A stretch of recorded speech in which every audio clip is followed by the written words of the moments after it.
You can all hear me? I feel like that's ableist to deaf people. Should you be talking like that? You're gonna have to tell me what the guys on the screen do. Really? I know what some of them do. Really? Yeah, I play the little furry one.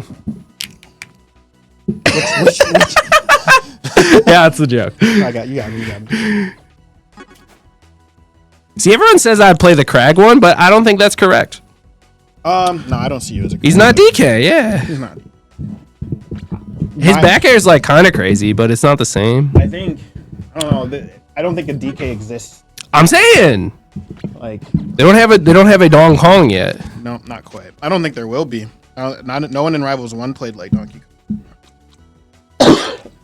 They got the monkey. He didn't feel like Donkey Kong. Well, I don't know. He's a monkey. He has like crazy projectiles. Too. He's a projectile? Yeah. Actually, The monkey? he's literally a Street Fighter 3 charge kick. Really? He has charge moves. That's crazy. Why is it Street Fighter 3 charge? I don't know. Oh well. I don't know. He Street Fighter or Third Strike kind of has like that sprite. Kinda, Oh, okay. Just in terms of yeah. at least. But like yeah. I thought you were talking about he has like charge moves though. Like I thought you were talking about can he charge partition? I don't know what that means, but I'm talking like if he does like a crouch, and then some of his moves will come out as like an. All right, I know. Okay, I know what the slippery one does because Kendrick plays him against me, and I don't like it.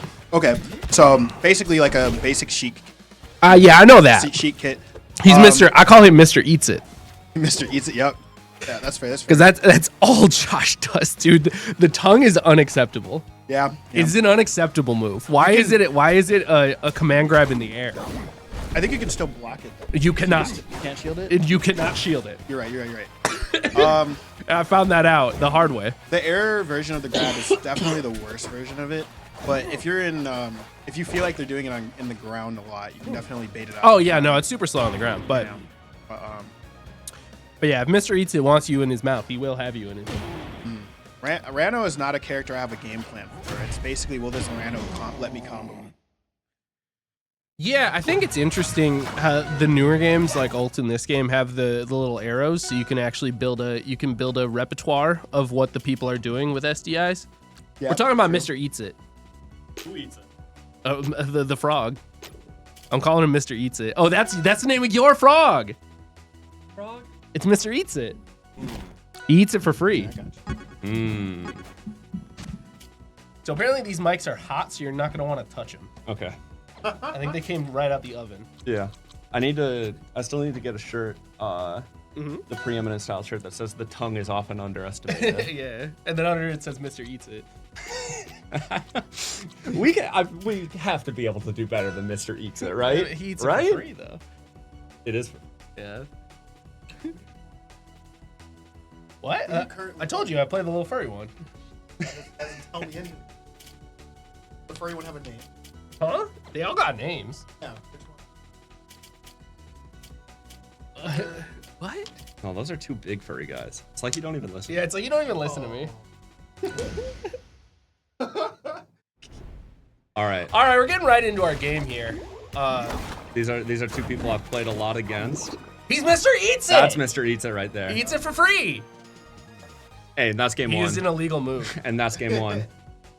Oh, no. So I'm gonna assume that tongue was on accident, but it shouldn't have been. I'm saying. For short? I can't imagine.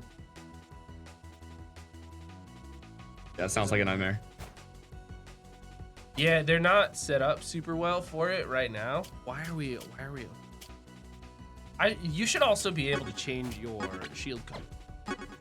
That'd be fun. Well, the shield color is Is that true? Oh. skins will have that. That's something I would never notice in a million years. Yeah, you don't be noticing stuff. I've said before, I have less thoughts in a day than Amelia has in like 5 minutes. That's true, yeah. But I think so. The thing about it is that there's players who watch the screen, and there's players who just kind of like perceive the photons. You know what I mean? They just kind of get like gameplay vibes off of the screen. They're not actually looking at it, and that's your problem. Because often you'll do a thing and I'll say, hey, why did you do that thing? And you'll be like, what thing? No, that's just because my... Can you hear us out there? They lied to me. My knee's out. That means we can say whatever we want. Yeah, that means that. Yeah, we Okay. can talk shit about all of All them right. out there. I've played both of these players. Yeah. My guess is that Brody is the higher seeded one, but I think Waterman's playstyle counters Brody so hard in the sense that he goes for like the craziest shit all the time. And I don't think Brody's gonna know about it. He's going. He's not afraid to be scared. Oh yeah, no. Manny is the most irritating player I've ever played in my life. Second only to Powerline. Oh yeah, that's right. You guys, you know bad. Yeah. Well, no, it was funny because what would happen is every time it would go last game, last stock, like last hit, and then I would win every single game. Right. I just remember there was some form of. These are both players that at one point I owned their soul. Yeah, that's right. I had it in a little box.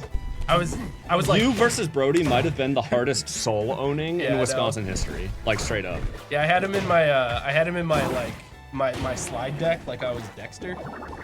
Yeah, and his blood in a slide, and I would just take it out and look at it and sniff it every once in a while. I think I countered. His soul smells like venison. So one thing that I noticed Uh-huh. playing against Waterman the past few days is that so Lucario, you know, you dash attack. Luke Cario, yeah. Crag dash attack, and he does both. He does like doing lot. that. Yeah, He no. also really fast. That's true. Is it me? It is the doesn't most stay out. me-like move. It doesn't stay out though. It doesn't stay out. That's right. It doesn't have a weak. It comes has it strong- it comes in for its curfew. You're not afraid, like, you know what I mean? Right. Yeah, I don't really care that much about knee because of its activeness all that much. Yeah, it's more. I am. They do the edge guard stuff with it when they're good. Oh, he tried to Mr. Eats It. Mr. Eats It eats a pie. So actually. I know. He's just so darn cute. That, but at a certain distance. Not only that. At a certain distance. He's cuter. But at a farther away distance. I think Brody is a player who has his own, like, he comes to the game with a plan that he has created, and he will do that. And like, he's a problems player, you know what I mean? Like, there's a dichotomy between a problems player and a solutions player, right? And he's definitely a problem player. PM players are on the whole problems players, right? Where they pose a question and they're looking for the answer, right? Like you walk into the website and it's like 5 things doctors hate, you know what I mean? And you have to be the doctor and figure out why you hate it and how to resolve the issue. Okay, and the solver. Yeah. The one thing that, because I think a lot about people's play styles, I think Brody is kind of in a unique position where I'd have a hard time describing his strengths or his weaknesses. Yeah, I think he's a pretty and I think that's very common for the style of play that because like he strives for consistency. That's like his whole thing. Yes. Which is like I think good in tournament play. Which is why you'll very often see like he beats the people he beats and he loses to the people he loses, but very rarely does he go outside of those boundaries. But like, I think on average it steadily gets better. Yeah. I feel like that's someone offers a lot of problems. I feel like offering a creates a lot of like niche situations. It depends on like the spacing you keep and the love in your heart. Yeah. When I play against Brody, like I concede the idea that I'm not going to be able to do everything better than he is. I'm going to find one thing that I can do better than him and abuse that. Yeah, you're going to find the one trick that that doctors hate. Yeah. Because Brody is very good at like being the type of player that could do everything better than you if you don't focus hard on one thing. Oh, for sure. And I think I think that game was pretty exemplary of that. Like especially in the last interaction, he does a lot of things where he allows you to hang yourself, right? Yeah. Where he like did a good bear, dashed back. Waterman went, took a big swig out of his bottle and did a childish shield grab, and then got punished for it. He got slapped around a little bit. Yeah. Like it's 1945 and Brody's a nun. he brought out the yardstick. I feel like we didn't need a unit for the yard, you know? Why? Why? Just more inches? It's just 3 feet. That's a Make lot. it feet. Are you saying because like we have to? Yeah, you could use the meter if you wanted. Wait, like the yard is okay. is the biggest like defiance of we just don't want to say meter. You know? But it existed before the meter. Is that true? Yeah, dude. What? Aren't they? Yes, everything. I thought that was like a very American. It's called Imperial. That is true. Like the Empire. Yeah. Were there empires I- before there were measurements? No, that's the whole thing. Is that they were empires were built on science. You're telling me no one figured it out? I'll say it. Send me back. Send me back to like send me back in time. I invent the printing press. It's not that hard. It's not that hard. No one thought of it. They had stamps and no one thought, let's just make a big stamp. I mean, No one thought of it. it like required a lot of like. Well, you couldn't make a stamp though. Yeah, the stamps already existed. But it required like I'm saying like okay, I drop you into medieval times. Yeah. You're not inventing bronze. I never thought I would. I invent the printing press. You need the metal for the press. The metal's already there. No, that's the thing is it's not. No, well, then send me where the metal exists. The printing press was not invented before metal. It was though. Send me back. So Steel is- Johannes steel is a- Gutenberg is a fraud. Steel- Send me back to Johannes Gutenberg days. Steel is I a- get there immediately. Frame one. Steel is a human creation. Yeah. Okay. I don't And invent same thing with steel. bronze. I don't invent the telephone. I I'm don't not get asking for the telephone. I'm just saying that. I'm saying okay. Oh, okay. So you're saying send you back like 10 years before Gutenberg. Yes. Okay, I understand what you're saying Yeah. now. I thought you were just saying send me to a part of the world where I can pick up an iron like bar out of the ground. Hey, you know what? You know what? I still get there. No, you don't. Send me back anywhere in time. I'll make a printing press. I can do it. 100%. I can't stand you. One thing I don't like about the round. Oh, he grabbed him. Yeah, he has Wario Bite. He does have Wario Bite. But the one thing I don't like about the soccer skin that I think is like actually not good for the game is it's so round it's hard to tell when I'm on top of it. Why maybe? That's why. Is that actually why he picks Yeah, it? that's why. He's such a frustrating. That's why he fixed it. That's why he likes.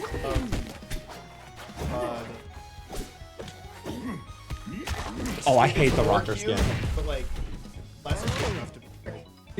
I get to play. Lucky me. He gets to play. Yeah. We're peeling you off the couch.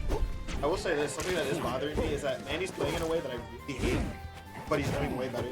Explain further. He's when he's nervous, he full hops. I don't know how I feel about that. Well, sure, but like in a competitive game, like it's not about what will work. It's about what's working. Yeah. Right. You know? I feel like. Okay. Because I'm alright with that. I'm alright he with that. full hopped a lot in that game, and then he had more stocks at the end of Yeah. the screen, and Yeah. now he's punching the screen. Yeah, but now I'm just worried that it's gonna bite him. I mean, maybe it's like it, but this is what I'm saying is that like for problem players like Oh yeah. like That's right. Brody sometimes has trouble adapting quickly. I wanna. Oh. Howdy. We're talking about Mr. Eat. Yeah, Mr. Eats Pie. Yeah. See, okay, but that forward air was assuming probably a crouched cancel or a floor hug, whatever they want to call it. Floor hugging, yeah. How we're Well, because that's they're the- technically because SDI down and floor hugging are technically two different mechanics. Similar to how SDI down and crouch cancel are technically two different mechanics in Melee. Yeah. But The technical term for those blue arrows is SSDI. So the blue arrows, if it's blue arrows down into the floor, that is floor hugging. If it's they're crouching, that's just crouch canceling, obviously. Yeah. So it'll be like green arrows. It'll be like green and arrows. The blue and white arrows are the SS. Sound like you're describing Simon Says. I mean, I kinda am. So when Simon says they're blue, what do you do? What does one do about the blue? Do you back it? Blue? Yeah. You back the blue? You back the blue, For yeah. sure, yeah. No. This is... me and my boys crouching on the ground holding the thin blue line. This is crazy. I think Craig would vote. Oh my goodness. I'm watching this, and this is exactly what I mean. Who are the- being okay. frustrating. Okay. Just, you know, it's just he's really just waiting out Brody's super hard, and that's good. It's just frustrating. It's frustrating. No. Well, I mean, For he's real. sitting in the corner and asking him, how far will you go? Right. Yeah. How far will you go? Do you want to take? He's got like a nice big old pie on the windowsill. Oh, I like. But that. Brody's not reaching all the way up. Mm-hmm. He's floating on the smell lines, but he's not. He's not. He's not. Yeah. It's just kind of. It is kind of telling me how true. Manny is really just doing one thing. Not patient. It's an element of patience and an element of like every time you are like neutral is an experience in imagination, right?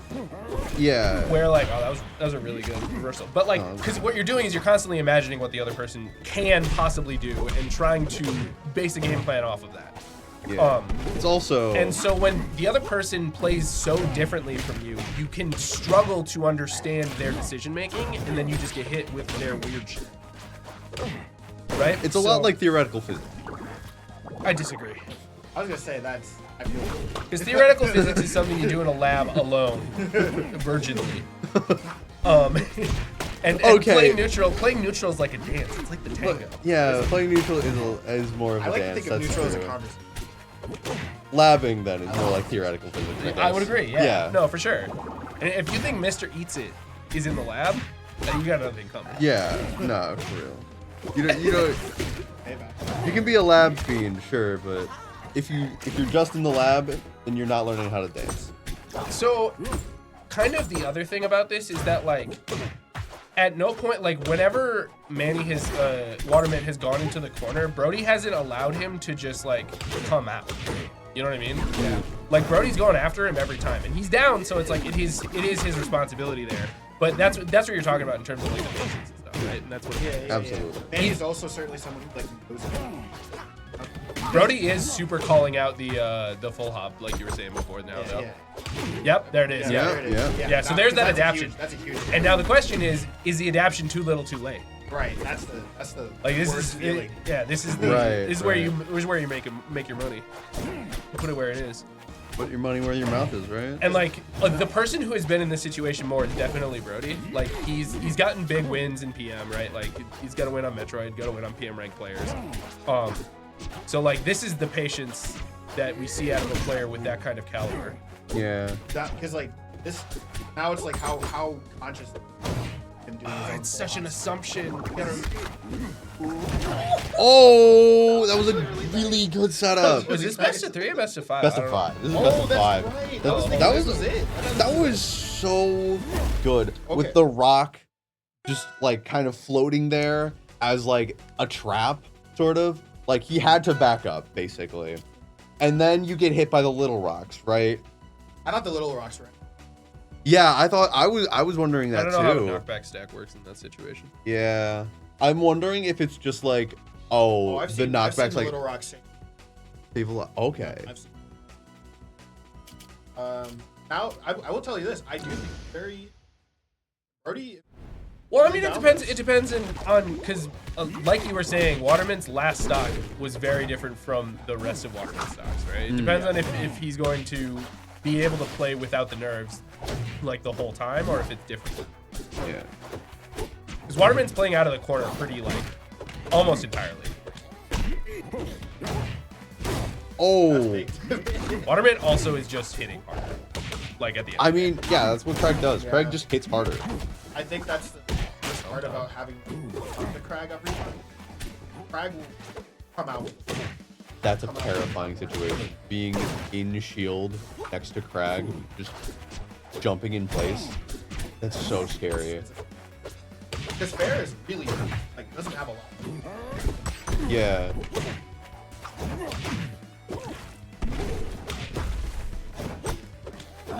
Right. Yeah, and like that whole interaction on the side of the stage there was Brody holding much better space against the corner play of Waterman. So I think we do have a change here. So like Nice confirm there from Waterman. I think the neutrals playing out a lot better for VOD. Oh, I like it. I love that because I don't know what it is, but wall bouncing someone, I swear they have no. I don't know if anyone. Well, I feel like there's like a little bit of added hits done off of the wall. Yeah, that's what I'm saying. Beats it for free. Oh, yeah, this is. This is change. He's gonna break the pillar there. No more room for no more safety net. The guy's not holding down. No, neither of them really are. Yeah. I mean, this is a very advantage-heavy game, and we're gonna see a nasty down B spike there. I mean, that was clean. That was clean.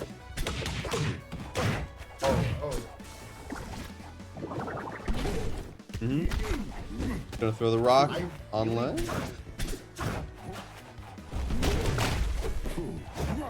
How does anyone edgeguard anyone in this entire game? Okay, there are ways. Edgeguard. I get edge guarded all the time because I have. No, I don't play Arcane. I play Arcane. So I get. Yeah. Yeah, I get edge guarded. Not in the same way as like Rano or Crag, but like I get edge guarded for card. It sucks. There we go. Yeah, I think the story of the game is really just like how much, because Waterman kind of keeps making committal plays such as that are based more on read than reaction. Yeah, he's just going for really hard reads, and they're kind of working out. Well, it's more about whether or not Flatline is willing to kind of put himself in the situation where he can be hit by them. Because like when Waterman is in the corner, Flatline can just go over there and just kind of not interact with it. You know what I mean? Yeah. Well, like now when you're an advantage, obviously you have to talk to him. But yeah. He's in your line at the supermarket. He's asking you how your day is. So to fully understand, being that when someone's playing, Flatline's basically choosing. And that was to just a good interact with punish. that. That's what I'm saying. Yep. Because like so very often where it was like true neutral, nobody's in advantage. Waterman would just go in the corner and start doing shit. Yeah. Right? He's just like, he's jumping up and down, he's making pillars. He's putting up his like, rock. At no point is the onus on Mr. Eats It to go over there and interact with him. Yeah. Just let him be over there. Okay, I don't care. That's fine. Yeah. I agree with that. Well, Congratulations to Waterman. Very well played by both players. let's go to view mid. I'm gonna go see how Josh is. Might have to put Sam. Yeah. I believe someone was being called for winners round one. All right, I'm wondering what we're gonna get on stream next, though. It would be cool if we could have seen Mr. Sego Amit versus I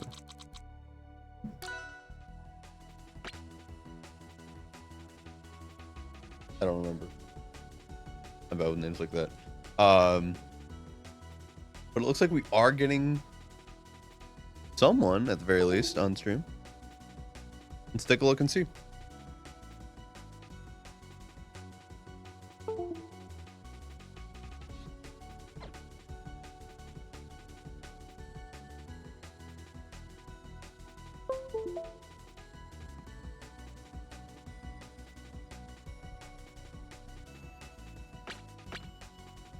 Oh, someone left a phone in here. Someone left a phone in here. It's got an I love cookies. I don't know what it's called, but someone left a phone in commentary.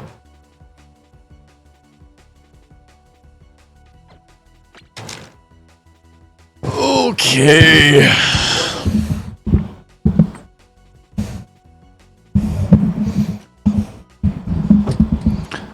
Hello, everyone, again.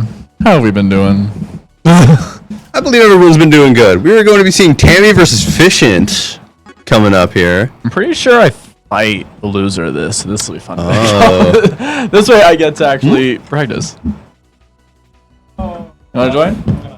Welcome, Adux. gotta wait for my next set. Oh, yeah. I don't know how to stabilize this. Oh wait, it's gonna be a Maple then. Oh. No, it's not. it's not it. Tammy versus Fishant? Oh no, my next set. Your next set is... This set though, this is gonna be a hot one. Yeah. We got Tammy Zetter and we got the Fishant Fleet. I Fleet is a... Fleet's a very rare character, I feel. I feel like a lot of people at the start of the game were like, oh, Fleet looks so cool, looks so fun. And then game came out and it was like, nobody plays her. I honestly disagree. I've seen a decent amount of Fleets. I mean, I've seen a couple, right? I've Like, seen obviously, a lot there's of one people- right in front of us. I've seen a lot of people get frustrated with Fleet and then drop hers. That's Yeah. also true. Yeah, like A lot I've of people seen will that. try her and then, like, get annoyed with, like, how she feels. Yeah, And then just not play her. which sucks because she's such a cool character. She's so interesting. She's one of the few archers I've seen in like a platform fighter. Yeah. Yeah. Like I think they're doing her well. Yeah. But- I think they're doing the archer archetype justice, I think. But she just has a situation that most, I don't want to call her a zoner, but Well, I mean- most characters who have projectiles that they rely on for their neutral, where it's just like they have to work and think a lot. Yeah, right. And so you can kind of mental stack them a little bit. And plus, you got all the crazy setups too. They have to like. Yeah, and then consciously you've figure also out- got to be worrying about like your float.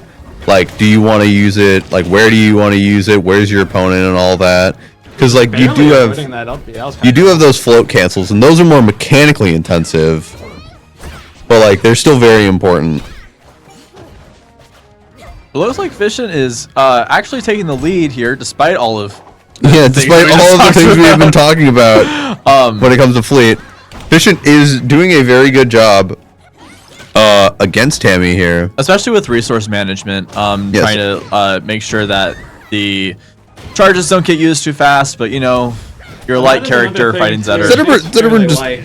Yeah, Oh, yeah, Zetterburn can just kind of explode people, like at basically any percent, and like sometimes you'll just get mashed on by Zetter and Yeah. feel completely hopeless just because so many of his buttons, and you have to kind of be ready to parry one or know exactly when that gap. It's a struggle. Oh, I've dealt with yeah. that, like at Frosty's. I Ooh, fought, great recovery there. Yeah, Frosty Faustings. I fought Young Cloth, who was a very, very good P+ player. Played Zetter, and this guy was wave shining on me left and right, and Yeah. I felt like I could do nothing. yeah, And then I could get up. yep. Yeah. And then you just get you get powered up smashed, and you die it whenever the Zetter says. Yeah, So- Tammy has Oh, been coming to double dunks for quite a while now, and has just been growing more and more consistent with getting these that shine up moonwalking. strongs and these bear up strongs. You really have to be careful with your percentage because Tammy can just really I hate Oh, it. good parry on the And the tornado. thing about Tammy too, it's like she's moving really well Uh-huh, too. Like uh-huh. I've been seeing like these subtle moonwalks just to barely like even in out of the range. And it's looking clean. Yeah, able to for get sure. back on the stage, not having the lead tog knives at a recovery. Fishant, a full stock down, needing to get a kill pretty soon here. And we see another really clean shine up strong. It doesn't get the kill, but again, puts Fishent off stage against Tammy. And Tammy has been very consistent in edge guarding Fishent here. Okay. Yeah. I think the name is those edge guards too. Absolutely. Fleet has one of the best kits for edge guarding in the entire game. So I would not be I would be remiss to say that they should be it. Oh, Yeah, that's kill. good F throw, but as I was going to say, I would not say that like edge guarding is something that you should stay away from. Right. Fleet especially has so many good options for just covering ledge and covering people's recoveries with down air, with like float in air, with float bear, Float fair. Float whatever. But Yeah. the thing though, Running it like back. she's got all these tools, but still kind of needs a little bit of precision to actually hit those edge guards too. Which Right. like you can try to go for a down air, but in a very stressful, like high pressure bracket setting, it might be a little hard to actually aim Light it at. up. Yeah. But also, you are fighting Zedder, who has One of the like more. I don't want to say bad recoveries, but definitely One of the more streamlined. predictable Yeah. ones that you can then you can see. Oh, they're going for this option. I can probably punish yeah, it this like way. you can see the angle, but at the same time you have to be locked in and actually hit him at that angle. Like Right. we see there, like Yeah. the down air arrow is pretty small, so you kind of have to be. It's pretty small, on. but it covers a lot of space just vertically. Yeah. it does. So But- like if your aim is good, then yeah, you can Yeah. you can catch basically any recovery. I'm with really it. surprised that Fishent went back here, just because Tammy has been proving to be so consistent with using these platforms. Maybe he really is trying to go for these because this is a good edge guarding stage, right? It is. Yeah. And so maybe trying to hope that if I can get Zetterburn off stage, secure a stock, get good reversals like that, and just keep him off stage, and hopefully get a conversion to a good kill. Yeah. And maybe utilizing some of those edge cancels, like we just saw there too. Maybe that's kind of a comfort for Fishent. Finally in the able back to get a end. Yeah, kill. some good. Probably, I mean, was quite ready for that. Fish, Probably could have survived. Fishent's Yeah. also trying really hard to avoid fire, which I think is really smart. Yeah. It's obviously not easy, but minimizing how much time you're on fire is going to just in general keep your percent a little lower, and especially minimize the chances that Tammy has to get these empowered bears, up strong, forward throws, etc. that are just been really taking a lot of Fishent stocks. Like, Yeah. it's pretty risk reward trying to avoid the fire. Like, if you can get something big while rolling through fire, you might as well. But you know, if you're playing a character that doesn't really have a super potent punish game, You can Yeah, end it's up probably getting best, yourself into a worse scenario yeah. by Fishent being Trying to very run through. patient and neutral here, though, just sort of like waiting for Tammy's approach, because Tammy has been more aggressive. okay, I gotta head up. All right, 8x is being taken. I'm being taken by the TO to fight the TO. Wow! And Oh. beautiful parry of that to kill Fishent there. But Fishent very much making up the stock and percent deficit that they were stuck with. Could easily get a pretty good kill here. This could be it, especially with a good edge guard. Yep. Beautiful. And with the timer going off there, that's going to set up pretty cleanly into a back air for a kill. Yeah. Now this is looking much more even. I think Fishent is sort of figuring out how to fight the neutral against Tammy here. And because of that is able to deal with the just raw damage that Tammy keeps on stacking on him. Because he was living, that last stock he lived pretty high, like to like 130 or something as Fleet, which is not Yeah. the easiest. No, absolutely not. Especially against a character with so much kill power. Yeah. But Fishent really just trying to find a way in and avoid any chance that Tammy Yeah, has of getting an advantage state. But really playing very carefully, needing not to mess up because a mess up from Fission here could spell the end. Gets a grab, isn't able to capitalize off of it. Fission keeping good space, able to get Tammy off stage a little bit. Tammy gets back on stage. Oh, and that forward air is kill. going to clean out game 2. But much more even than the first game. Absolutely. I think Fission is starting to figure out how to play this. May not go back to Julesville again, but may choose a different stage to better take advantage. Never mind. We're going Julesville. Julesville. And I mean, it's the thing is, my only concern here would be then Tammy also like left this as a counterpick stage, so Tammy's probably comfortable, right? Yeah. And so I could see that the possibility of even leaving if you leave the stage open, Tammy can keep on taking you back here. And I don't know if you want to keep on fighting these nail biters constantly if you want to run this back to get a reverse game 3. Yeah. Efficient again, trying to stay more patient, but against Zetter just kind of runs at you on a certain level, and Efficient is getting run over by Tammy, just charging in with those neutral Bs, with those forward airs. Jesus. And it's really hard for Fission to just keep up with this damage. Oh, poor Fleet. Poor Fleet. I just I feel like there was like certain things about her that were a problem, and then they just nerfed everything about her, and now she struggles. But Tammy being so dominant in the lead here, just getting more and more damage racked on. I mean, this is almost a full stop. Able to get the down strong to spike. And now we're a whole 2 stocks ahead. This is a blowout, honestly.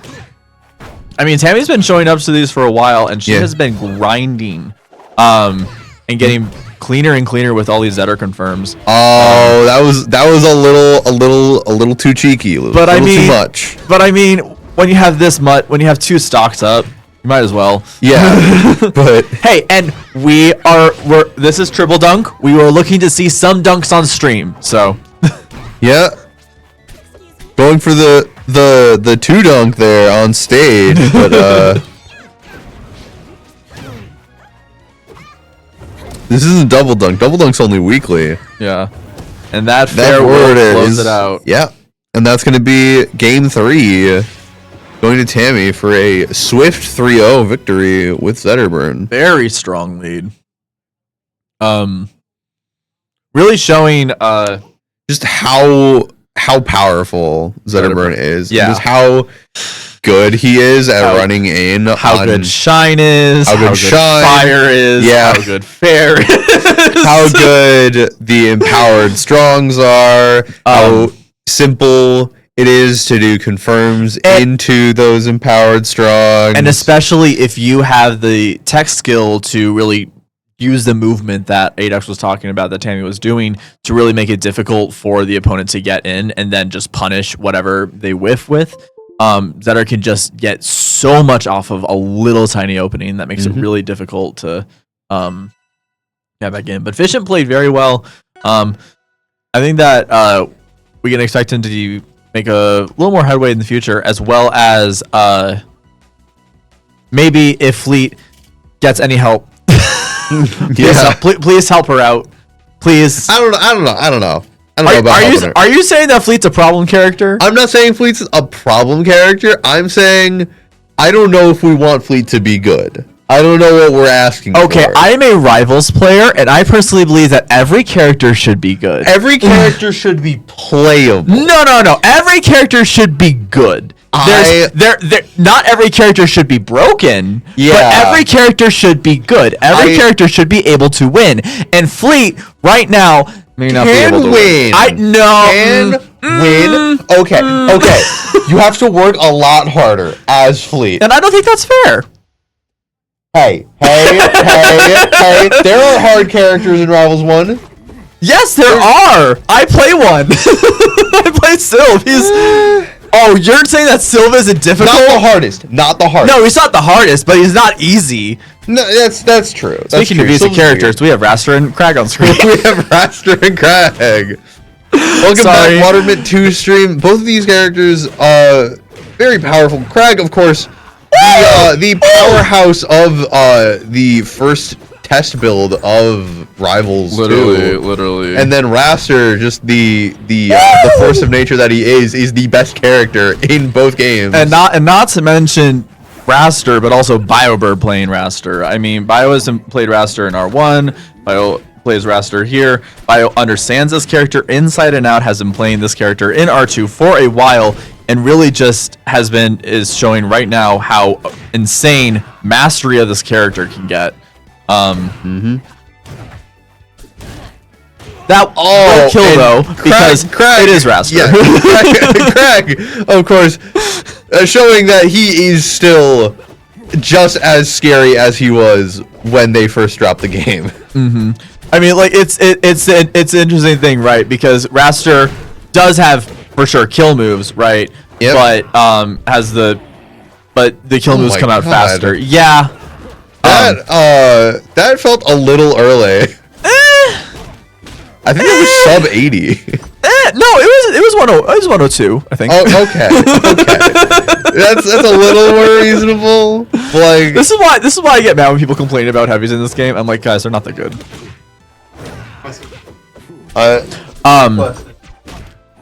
I'm not gonna get into the complicated politics of heavies in R2 at the moment, but BioBird right here, really just showing how just because you're a light character, that does not mean that you are going to die early. That does not mean you're going to struggle in any sense, because you just have so many options in terms of movement and combo ability that other characters don't, even if you do die very early. And like this edge guard right here, yeah, there's not much you can do when Raster's chasing you out all the way back there.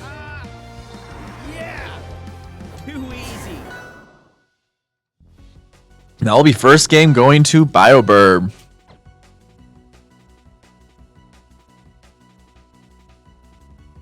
Yeah, I don't know where I would go to here either.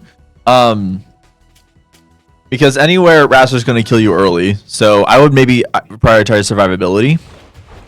But maybe with this counter pick, Watermint was looking more for. Hi. Sure. Goodbye, everybody.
I'll just let this play out.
up tilt. Oh, okay. All right, so now that the game's over, just point out how well Watermint was doing. It's like avoiding a lot of these tricky edge guards that Bio was trying to go for. Oh, I think they forgot to set plus to 5, but oh, disable that V-Sync. All right. Game 3. BioBurb up 2-0, but Watermint really made it close. That was actually really impressive. Anyways, we're going to Ho Dojo. Game 3. Raster here. And really, I haven't really seen a whole lot of Bio's gameplay in Rivals. This is actually pretty exciting to watch. But we can see, got the big combos here and holding out a little bit too much there. So Watermint gonna lose that first stock. We'll see. Made it close last time. Not gonna break the shield with that forward strong, but there it is. That's not gonna be a stock. That's gonna be some pretty big damage and sending BioBurb up. Pretty bad spot, but good of a player as he is, makes it back no problem. Watermint trying to mix Bio up, but not gonna get it. And Bio is just going deep down there, but Watermint makes it back up. Yep. There it is. Definitely worth that stock. Take that second stock real early there. Okay. Watermint have going on here. Nice. Yeah, jumping over the second rock there. Got a grab. Nice. Breaks that one. Yeah, I think everybody else is playing their sets right now, but I've got a little bit of a wait for mine. Barely missing Bio with that reverse there. Down through the forward strong, and again, last stock. We'll see what Watermint has cooking. Tries to parry something, but BioBurb was not ready to swing there yet. Good patience. Yep. BioBurb getting a little too aggressive there, but still got the lead and parry off of that down B, and that's the set. 3-0. Watermint definitely made a good showing there. Like, going last stock with such a player like BioBurb. Wait, is that not game? Huh. I guess not. I guess maybe they, okay, yeah. There we go. I wasn't sure if it was updated or not. Yeah, they're done. Okay.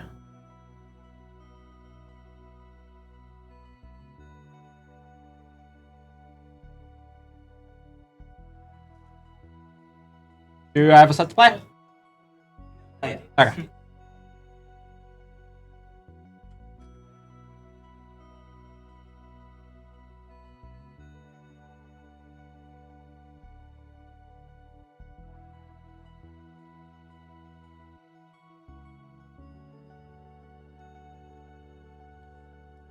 I'm not sure if they've got up next. If anybody. Solo comms to do.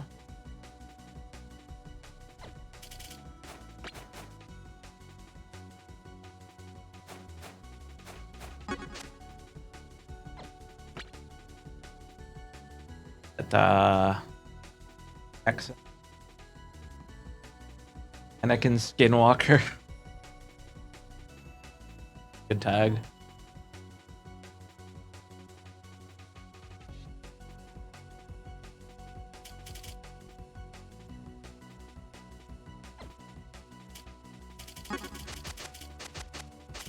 Like,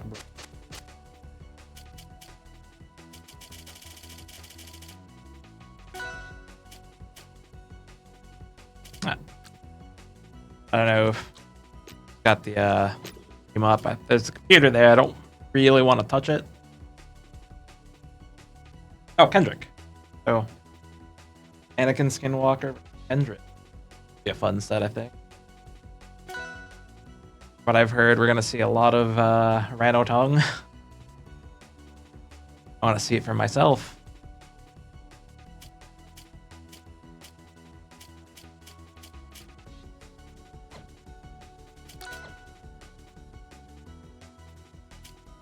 Jules Veil? Okay, yep, somebody just got access to here. Alright, Anakin Skinwalker versus Kendrick. This is gonna be a pretty hot set. We got formerly top 50 plus player and one of the best rush rep players. I think also got, remember what Jackson placed at Rossi. Definitely top 6. That's all I know. Nice. Waiting for that down air. Like, Anakin Skinwalker is definitely showing the aggression, but you can already see that he's still got the patience when he needs it. Kendrick starting to get back a little bit, kind of getting these stray hits, and I've both been a battle of stray hits. On fire. Nice. There. Crouch cancels the F strong, I should say. And nice. I end up going slightly up, but getting the right angle. Get back to the ledge. Forward strong, gonna take first stock. And yeah, Kendrick's looking real nice here. But nice. Wave land on the platform, get that grab in. Kendrick's getting these hits in. How's Anakin Skinwalker gonna find this kill here? Because, no, just like that, down tilt into forwards. The forward air, nice parry on the immediate aggressive option from Plat. Okay, freaking big strings in, nice. Barely avoiding that lefty angle, catching it this time. Yeah, the thing about Zetterburn, you kind of really have to mix up that recovery a lot. Because predictable. Somebody's joining me here.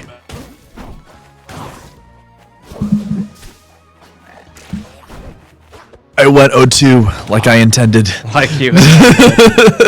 By Fishin. Fishin beat me. Oh. Yo. Do it. Got a spot right here for you. We get Green Bay fighting each other, sadly. Okay. Oh, okay. I'm an Anakin. Right? Jack, that's our boy Jackson here, and then we got our boy Kendrick. as far as rivals go, I'm an That's fair. Up air gonna take the stock there. Anakin's been really showing off what he can do. Yeah. But these are both two really good players. Fighting in winners round 2. I don't think that's right. If it is, that's crazy. It is quarters. It's quarters. It's quarters. Okay, cool. Yeah. Right. Cool. Okay, that makes more sense. I was like, round 3. this would be crazy for winners round 2. From what I can see and have seen, Money Man, Yeah. very aggressive. Mhm. There it is. I've come to believe that Zetterburn is a very expressive character. Yeah. A lot of Zetterburn play very Mhm. whether you No, it's real. maybe you just hate Zetterburn like me. No, okay. We all hate Zetterburn a little bit. But like they're very expressive. Want to be in your Yeah. We've re-enabled the V-Sync. Last night they disabled it, and now we're back. No, I mean Zetter in R1 was known as the funniest character. And I think that's very much true in this game as well, where it's like I mean, every character is expressive in Rivals, but because he has to rely so much on movement and so much on what a certain player wants to use to succeed with him, it just allows a lot of it. You can't learn to fight Zetter because all Zetters are going to do the same thing. You're going to have to learn and adapt to fighting the Zetter that you are faced with. And like some Zetters are going to rely more on Fireball, some Zetters are going to rely more on Shine, but Anakin really kind of is able to utilize all parts of Zetter very well in a very scary way. but has that. I believe. Yeah, 100%. I haven't seen him against him. I play. Yeah. Very much so. Whereas when you're looking at a character like Rano, that could be kind of a more stressful situation because Rano can just, bury you and fair you out of nowhere. And as we saw earlier, edge guard too. Yeah, exactly. which can put the Zetterburn in a much more stressful scenario. I'm kind of surprised by this counter pick by Anakin. Not that I'm not surprised. I feel like as far as recovery, it might be more than Nano does. I could see it. The biggest thing is the platform for me, because I could just see, because yes, the platforms will move to the side, which will give Zetter crazy like fair extensions, that can lead to an early kill. But like I don't like when they're in the middle. I feel like that just gives Kendrick so much plat drop ability to just really abuse a lot of Zetter needing to be on top of Rando in order to get damage on him. You know what I mean? I think that case probably willing to play him more. Right. Anakin really just trying to mount the pressure as much as possible. And trying to get a kill here. Goes for the Shine Spike, misses it. But is able to keep the advantage state. Not going to kill off the top, but that is a Rando on fire. I don't know. Rando's going to start dying soon. But Anakin is still a whole stock down. He needs to take a stock very quickly here and then not get hit, basically. I don't. No, this is my first time playing 100. Yeah. But I've seen. Right. There. Yeah. Kendrick doesn't really utilize a lot. Mm-hmm. But fascinatingly, still has really good neutral. Right. Projectiles. Yeah, he's not using tongue. He's not using bubble. He's not doing any of that. He's just really kind of relying on the cheeky aspects of Rano. Where is Brody? Zip zop. Throw. Yeah. Bubble. Wow, and that bear is gonna kill. I was gonna say, like, Kendrick coming from P+ probably has a lot of experience versus the Spacia type. Yeah, that's true. Yeah, no, like in a very like for people. Mm-hmm. Yeah. Running it back to Aramata, I think. Probably not a bad idea, honestly. Like it was a very close game. Yeah, and especially I think that Anakin is starting to get a better handle of what Kendrick is sort of looking for. Right. And sort of seeing a way to take advantage of what he's going for. Yeah, that's big damage. Ooh, I think Anakin wanted to how to catch that rift down, but barely was able to that down air. Able to dodge the F smash. Ooh, but that that fair spike will kill. They really just seem like kind of patch all. Cheers. A lot of cover. Yeah. But we are at even stocks right now, which was not the case with the last two games. True. Yeah, we had that nice back air into up strong, the classic Zetterburn. And not that fair was a cheese by any means, but it is sort of relying on this is a move that sends you far below and there's not a wall for you to catch on. Yeah. Whereas Anakin is just sort of actually consistently having a very good percent lead, and being able to really get a really good advantage state on Kendrick, which we haven't been able to see before.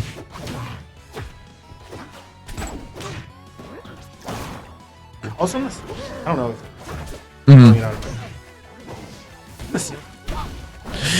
Yeah, the ceiling's low.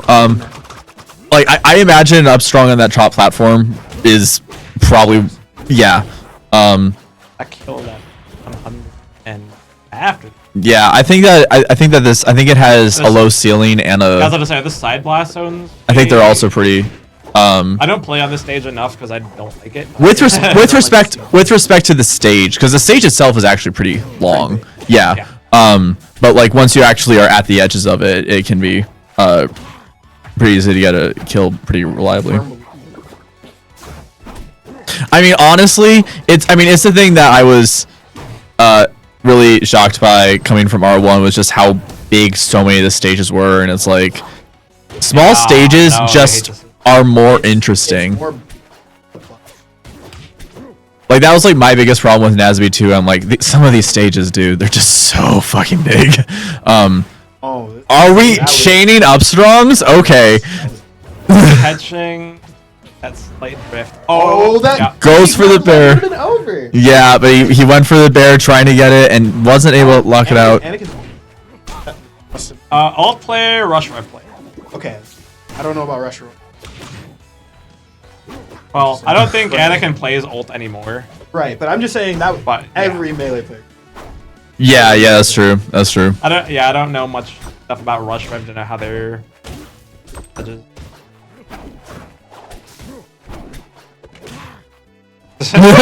Yeah. Ooh, and reverse fair. The fair. Oh man. And that'll be Anakin taking a game, the game that he wanted on Aramata, but now he has to take 2 more games running it back. I think the biggest thing was that he was able to maintain his advantage states a bit more. Yeah, that's kind of what I was thinking too. Just kind of able to get his hits in. That's the case. Now Kendrick, no strength. Kendrick's. Yeah. Granted, Kendrick is only.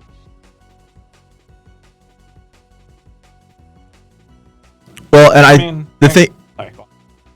I think that the biggest thing that we saw from Kendrick was a big he was very consistent at getting like these bear and fairs off the side, which is where Rando can really shine.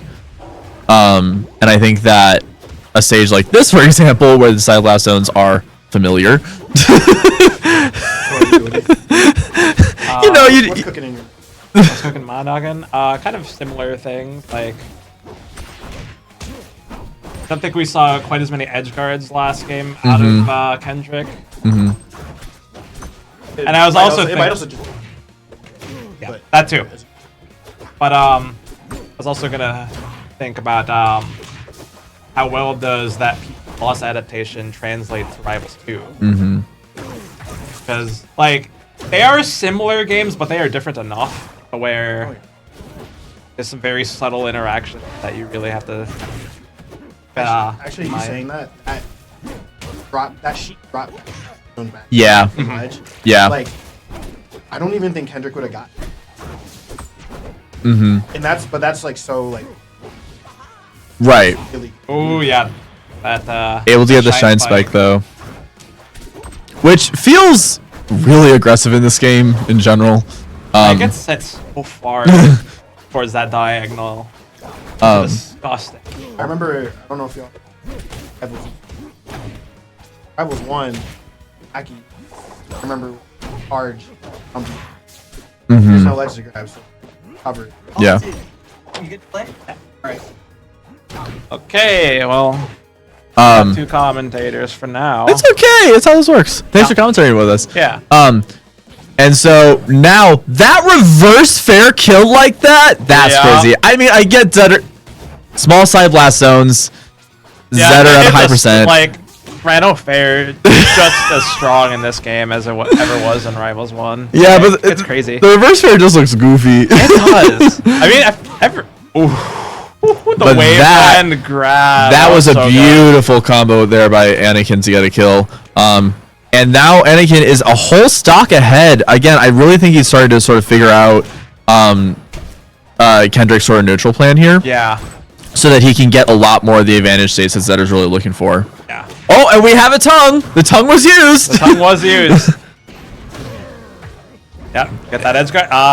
Yep. There's the ledge. Hog ledge. Yep. I was gonna point out Kendrick, at least according to the Chicagoland Discord server, very known for using that tongue, but probably not as good of an idea to throw it out in a matchup like this, just because of how aggressive Zetterburn is. Because it does how aggressive Anakin Skinwalker as a player is. Yeah, exactly. And like if you use tongue, speaking of tongue, if you use it while Zetter's on top of you, the shine's probably going to take priority. You know what I mean? Yeah. In which then you're like losing. It's a hard commitment and it's not super fast. Yeah. Oh, and missing the upstrong there, but I like the idea. Just kind of that slight mix. But he is really just going for a kill here because this is very much kill percent for Rando. But maybe getting a little impatient. But able to finally close it out with that fair, which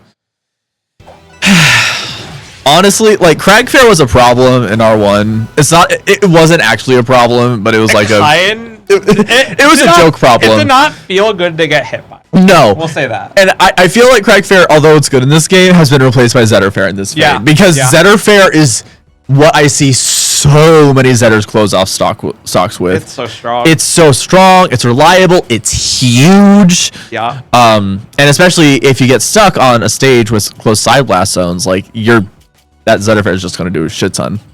Hello. I might have a set to play soon, but I'm gonna chill here until I get called for it. Yeah. And again, we're having a lot of indecision about where to actually do where to actually counterpick, which I mean both these characters, it's the thing about Zeta versus Rando. Yeah, they like the same stages. They're similar, they're kind of rush downy, and they like to kill really early off the side. So it's hard to choose a stage that's good for you and bad for your opponent sort of situation. I feel like this stage is definitely good for both characters because like you have more room to just kind of play your neutral. Yeah, that's true. But then you also have the platforms to extend off of if you ever really get to those. Nice, I like that down. And Kendrick keeping up the combo here, got a good amount of percent on Anakin and gets him off stage. Goes for a down strong to get a really early kill, but does not land it. Ooh, I like the attempt for that forward strong, but Kendrick just barely avoiding it. Tipping right over his head. Yeah. I love using tongue randomly. I know it's not good, but like and that think fair kills. tongue is like one of the coolest moves. It is. Oh yeah.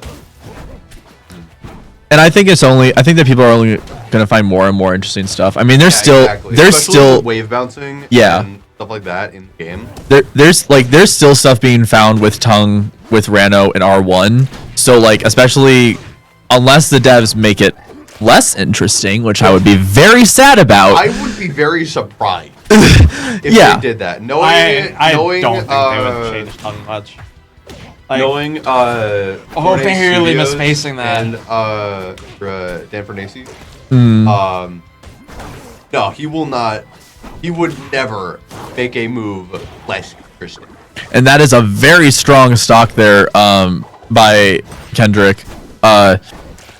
Anakin really needs to close out a stock fast here and not get caught up in an advantage state. Kendrick just had a crazy advantage state that just put on so much damage and got Anakin in an edge guard leading to a kill.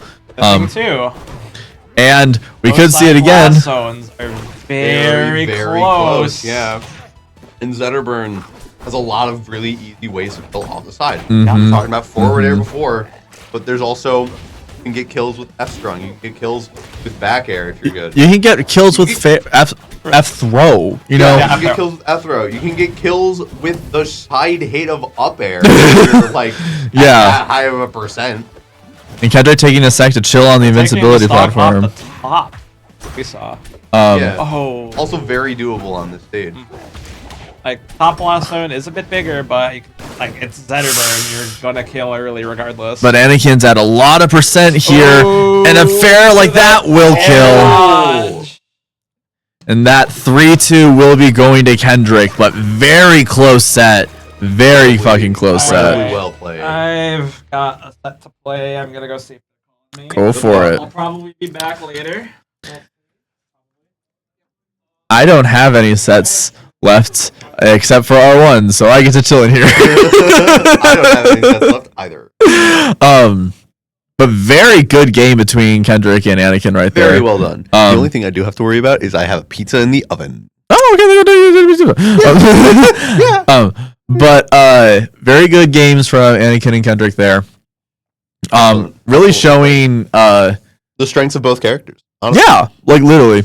Only thing that like wasn't really used was darts, but all of them used their entire kit. And honestly, I don't know if you want to use darts as Rano when you have a Zetter like Anakin charging you down. When you have someone in your face like that, darts are almost useless. Yeah. Because their main ability is that they apply poison. Because they don't do a lot of damage on their own. They don't do a lot of hit stun. And like, sure, it can interrupt. And if you have like full darts, it can catch people jumping at you. And it can be a way to get back on stage. But That's true. But it's not when so much of what their gameplay was stuck in neutral. And you don't need to be using darts. Yeah. And not just stuck in neutral, but stuck right on top of each other in neutral. Both of them really aggressively. You're never going to get the chance to charge it. You're never going to get the chance to like have that like that just X factor of the poison maxed out. Which, I mean, that's kind of not that Kendrick struggled too much with this.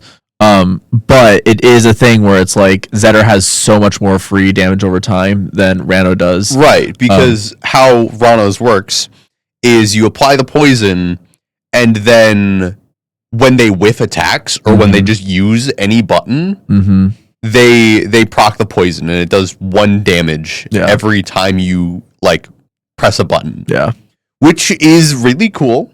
It's a really cool way to do damage over time. Yeah. I think it's a lot more like interesting, compared to just like, oh, it does damage, like for a certain period of time, because it makes you think. You have to like be aware of your buttons. You have to be aware of like, oh, okay, I'm at decently like high percent. I'm just getting myself closer in a kill, right, from like anything. But it also creates a situation where it's more effective against certain characters than others. Right. Because if there's a character that can get on you and use a multi-hit on you, then all that poison's gone. It's a lot less rewarding as opposed to a character who is maybe trying to stay a little further away and has like a bunch of really hard-hitting moves. Characters like Sylvanos. I mean, Loxodon even. Like poison on Lox is a lot because he doesn't get a lot of opportunities. His biggest multi-hits are like 2 hits. Yeah.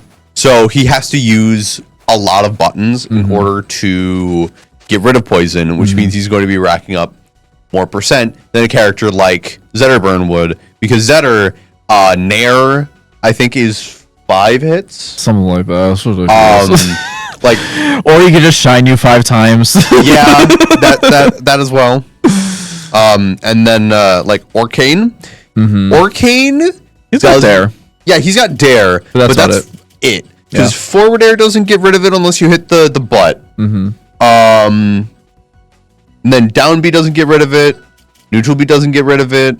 And Dare got nerfed, so I mean, down tilt got nerfed, so it's not spammable to just get rid of shit. Yeah, so you can still do like down tilt into down air, but it's just not as good. We're getting BioBurb versus Kendrick here.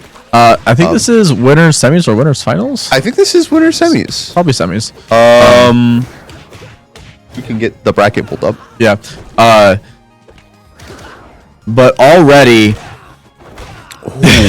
going for the confirm off of the special pummel on Raster. I mean, Raster's a character where I always go for the special pummel because a Raster can just get so much off of you being stuck in that tornado. There's so many confirms off of it, and you are already high up in the air against Raster. He doesn't even need for you to wait for you to be at a high percent. Now, does that mean he can probably get a bunch of normal pummels and then just rack up damage, which is scary against Raster? Yes. Raster's scary. Raster has so many ways to threaten you and grab. Raster has so many ways to threaten you, period. Yeah. And Raster also has probably the funniest kill grab or kill throw in the entire game. That's true. But we get the Scraw to close out that first stock.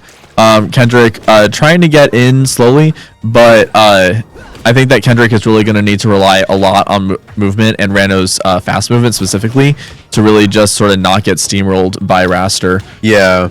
You need to be playing more defensively with your movement against Raster, I think. I feel like... know about defensively. Yeah, defensively with your movement. Yes, defensively with your movement, for sure. You don't necessarily need to be playing, like, constant defense. But like... You need to make sure you're staying out of his advantage zone state. Exactly.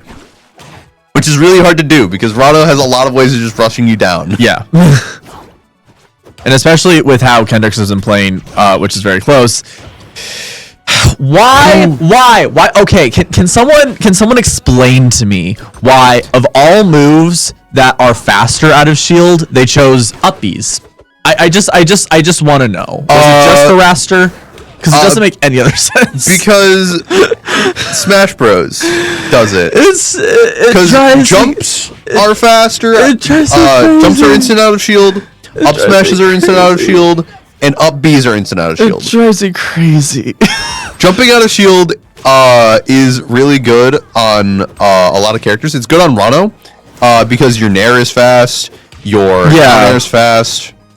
And like Orcanes jump out of shield, like because you do jump Nair, or jump Nair. I get jump out of shield, but up B in this game, up B out of shield is only helping Raster. It is helping Raster. It kind of works on Rano. It's not as good as jump. It's not as good as Raster Scraw. No. Does Lox's up B has armor on it, right? No. Why doesn't it have armor? Because Rivals devs are consistently mean to heavies in every single game.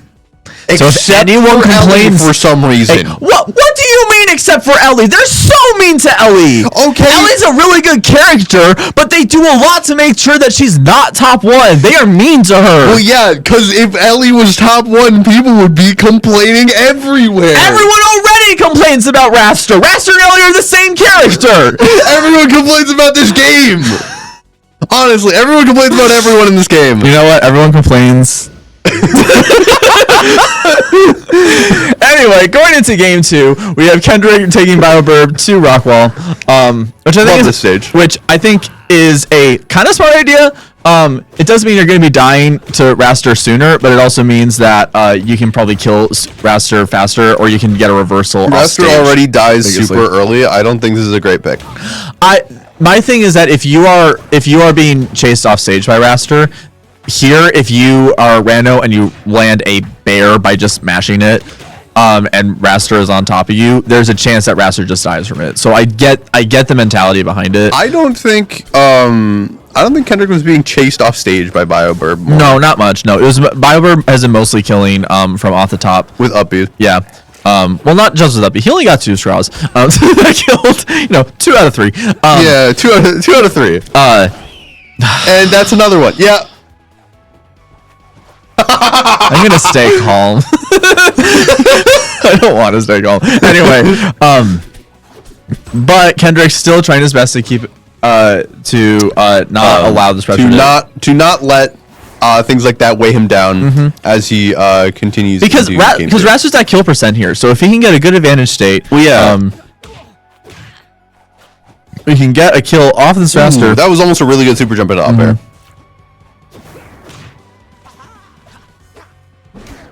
Rado's super jump is such an interesting mechanic. It feels so unnecessary at some points, but then at other times it's like, yeah, it's just such a useful option. Like if you don't want to use your double jump to like chase someone into the air. And it's a way to conserve resources. It's just and there's another scraw. Yeah, but that it was a scraw to shield, so we can't be as upset. And Slipstream really not allowing. Yeah, they've changed how Slipstream works multiple times throughout the course of Rivals 2 already. Which I think is good. Yeah, no, it's good. Slipstream's always been really aggressive. Yeah. But I think I liked it before, where like you had to throw it at the opponent and you had to hit in order to get the benefit of Slipstream. Yeah. And they made it that way in Rivals 1 at the same time, if I remember correctly. No. They didn't? Okay. No. Never mind. I'm just Slipstream is we don't need to talk about R1. Anyway. Okay. But now in both games, if you get hit while Slipstream is out, it goes away. Which is really good. And yes, I was right. I don't know about good. I think it's a good change. I think it's I think it is good that there is a way to combat Slipstream. I think it's interactive and creative, and it makes the player feel like they're playing the game. I don't think it is a valid enough nerf, because if Raster has... Okay, well then how would you nerf it? That's a problem. I don't know this game well enough to propose a nerf for it here. But the reason why I struggle with that nerf specifically is that if Raster has been hit in Slipstream, then he's either back to neutral, in which he's just sort of waiting for an opportunity back to use it again, or he is in disadvantage, in which Slipstream wouldn't be helping him anyway. So that's just my 2 cents on that. Well, I mean, But I feel like it is at least something. it's something, and it feels, and it helps the player feel like they have interactability. Yes. Which a lot of the four initial characters, Zetter, Orcane, Raster, Crag, didn't feel like they had a lot of interactability from the opposite player with Fire, Slipstream, and Puddle specifically. They're just things that the player had to keep an eye on. Craig has always been very interactive. Yeah, Crag has always been interactive, but this way it gives it interactability so that people don't feel like they're just stuck being steamrolled. But back to the game. Sorry. Yeah, we had a little bit of a diatribe there. Kendrick again keeping BioBurb at high percent. But BioBurb just consistently getting really good advantage states. Yeah, and just managing to close out stocks more consistently. Mm-hmm. Well, and especially I feel like that's kind of a struggle point for Rano. Is Rano can sometimes have difficulty finding those kills. Really. Well, and especially if you don't get the right advantage state, and when you're fighting a character who, once you get close to them, they're going to be trying to get an advantage state on you, sort of thing. Mm-hmm. Like, it can be really difficult for Rano to get his kills. Especially when certain moves are just not as reliable. Trying to catch him coming down, I think.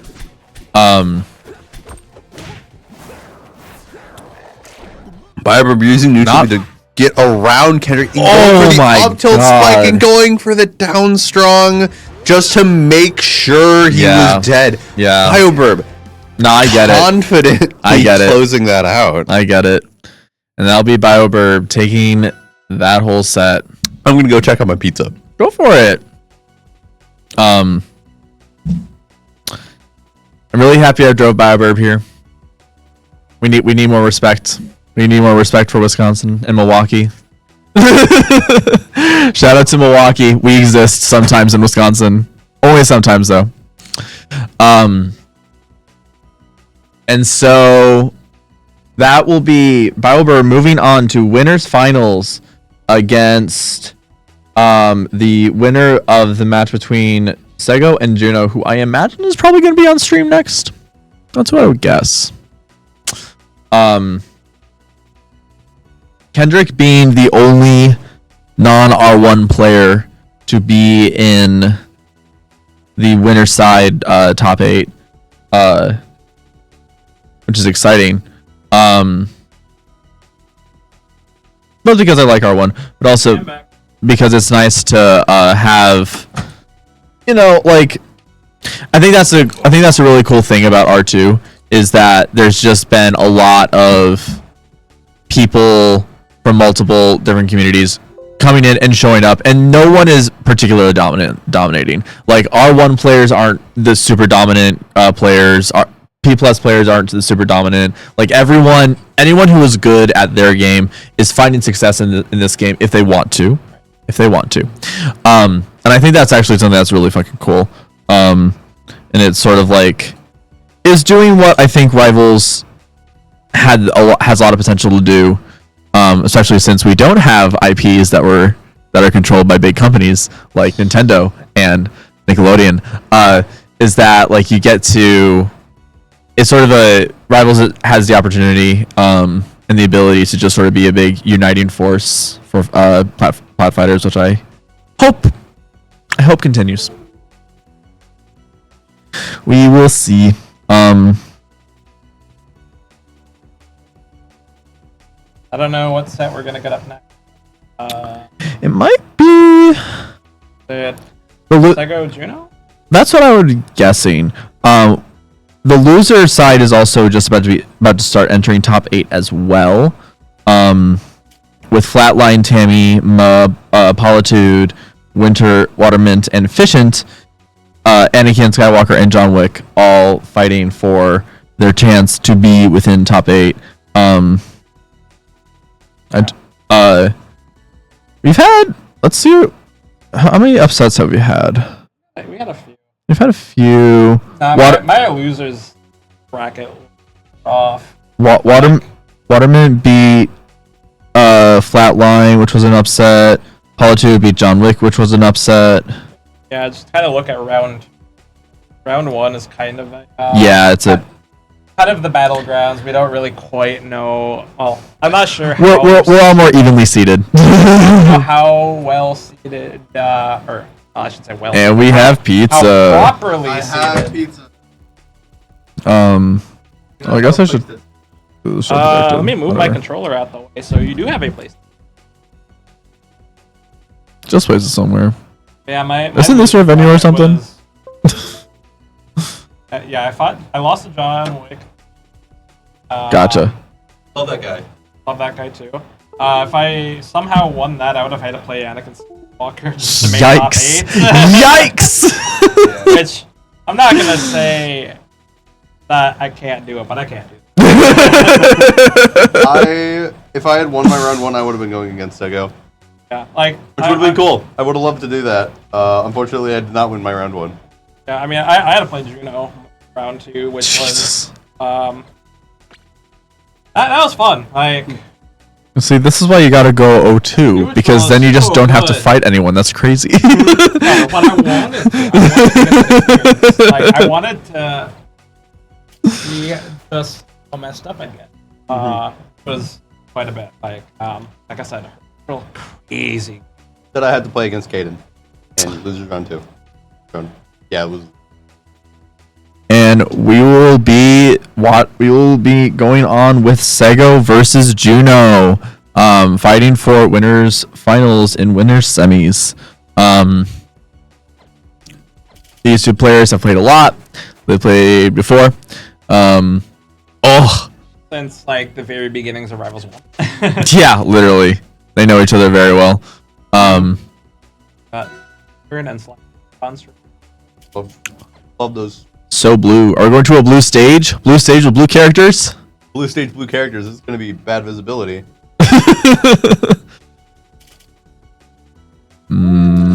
Yeah. No. That's fine. That's great. Yeah, that's great. The only blue stage they could have picked would have been. There is some blue, but it's mostly purple, I guess, in the background. Well, and at the end it'll be red. So, well, if we go down last stock, which I imagine we will, because both of these players have put a lot of time into this game, have a lot of have a lot of experience with plat fighters in general. Absolutely. Sego is one of the most diverse players I've ever seen. He's just Sego is just like he can play so many different games. He can play so many different games too. Like very solid and was like very good in Nasby.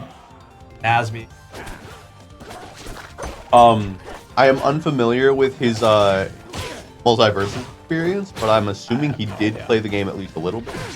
Yeah, it's mostly the Nasby and Rival. I mean, did anyone actually play multiverses? I didn't. not to say. I'm just saying once the original one. I think a lot of people played. I don't know about. I knew people who played. Yeah, the original multiverses, that was interesting and complex.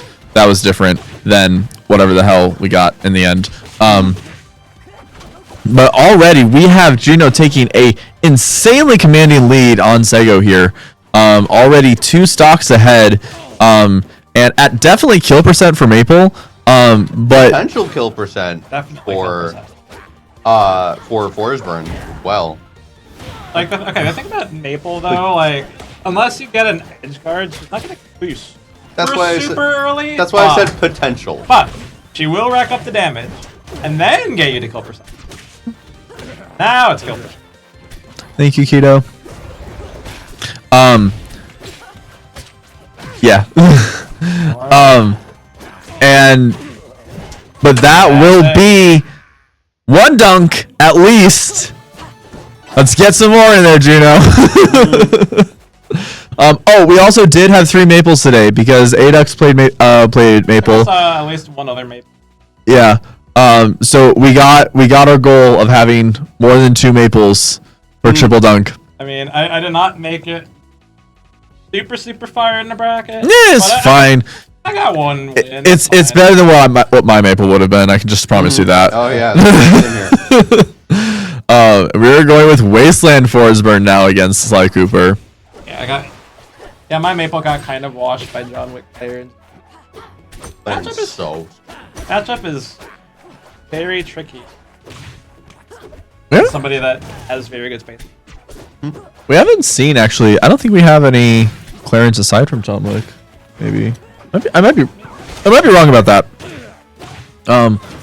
But beautiful combo there, just throwing Sego off stage and getting so much damage. Good job recovering Sego. Yeah. He's doing a good job trying to stay out of Juno's threat range. Yeah.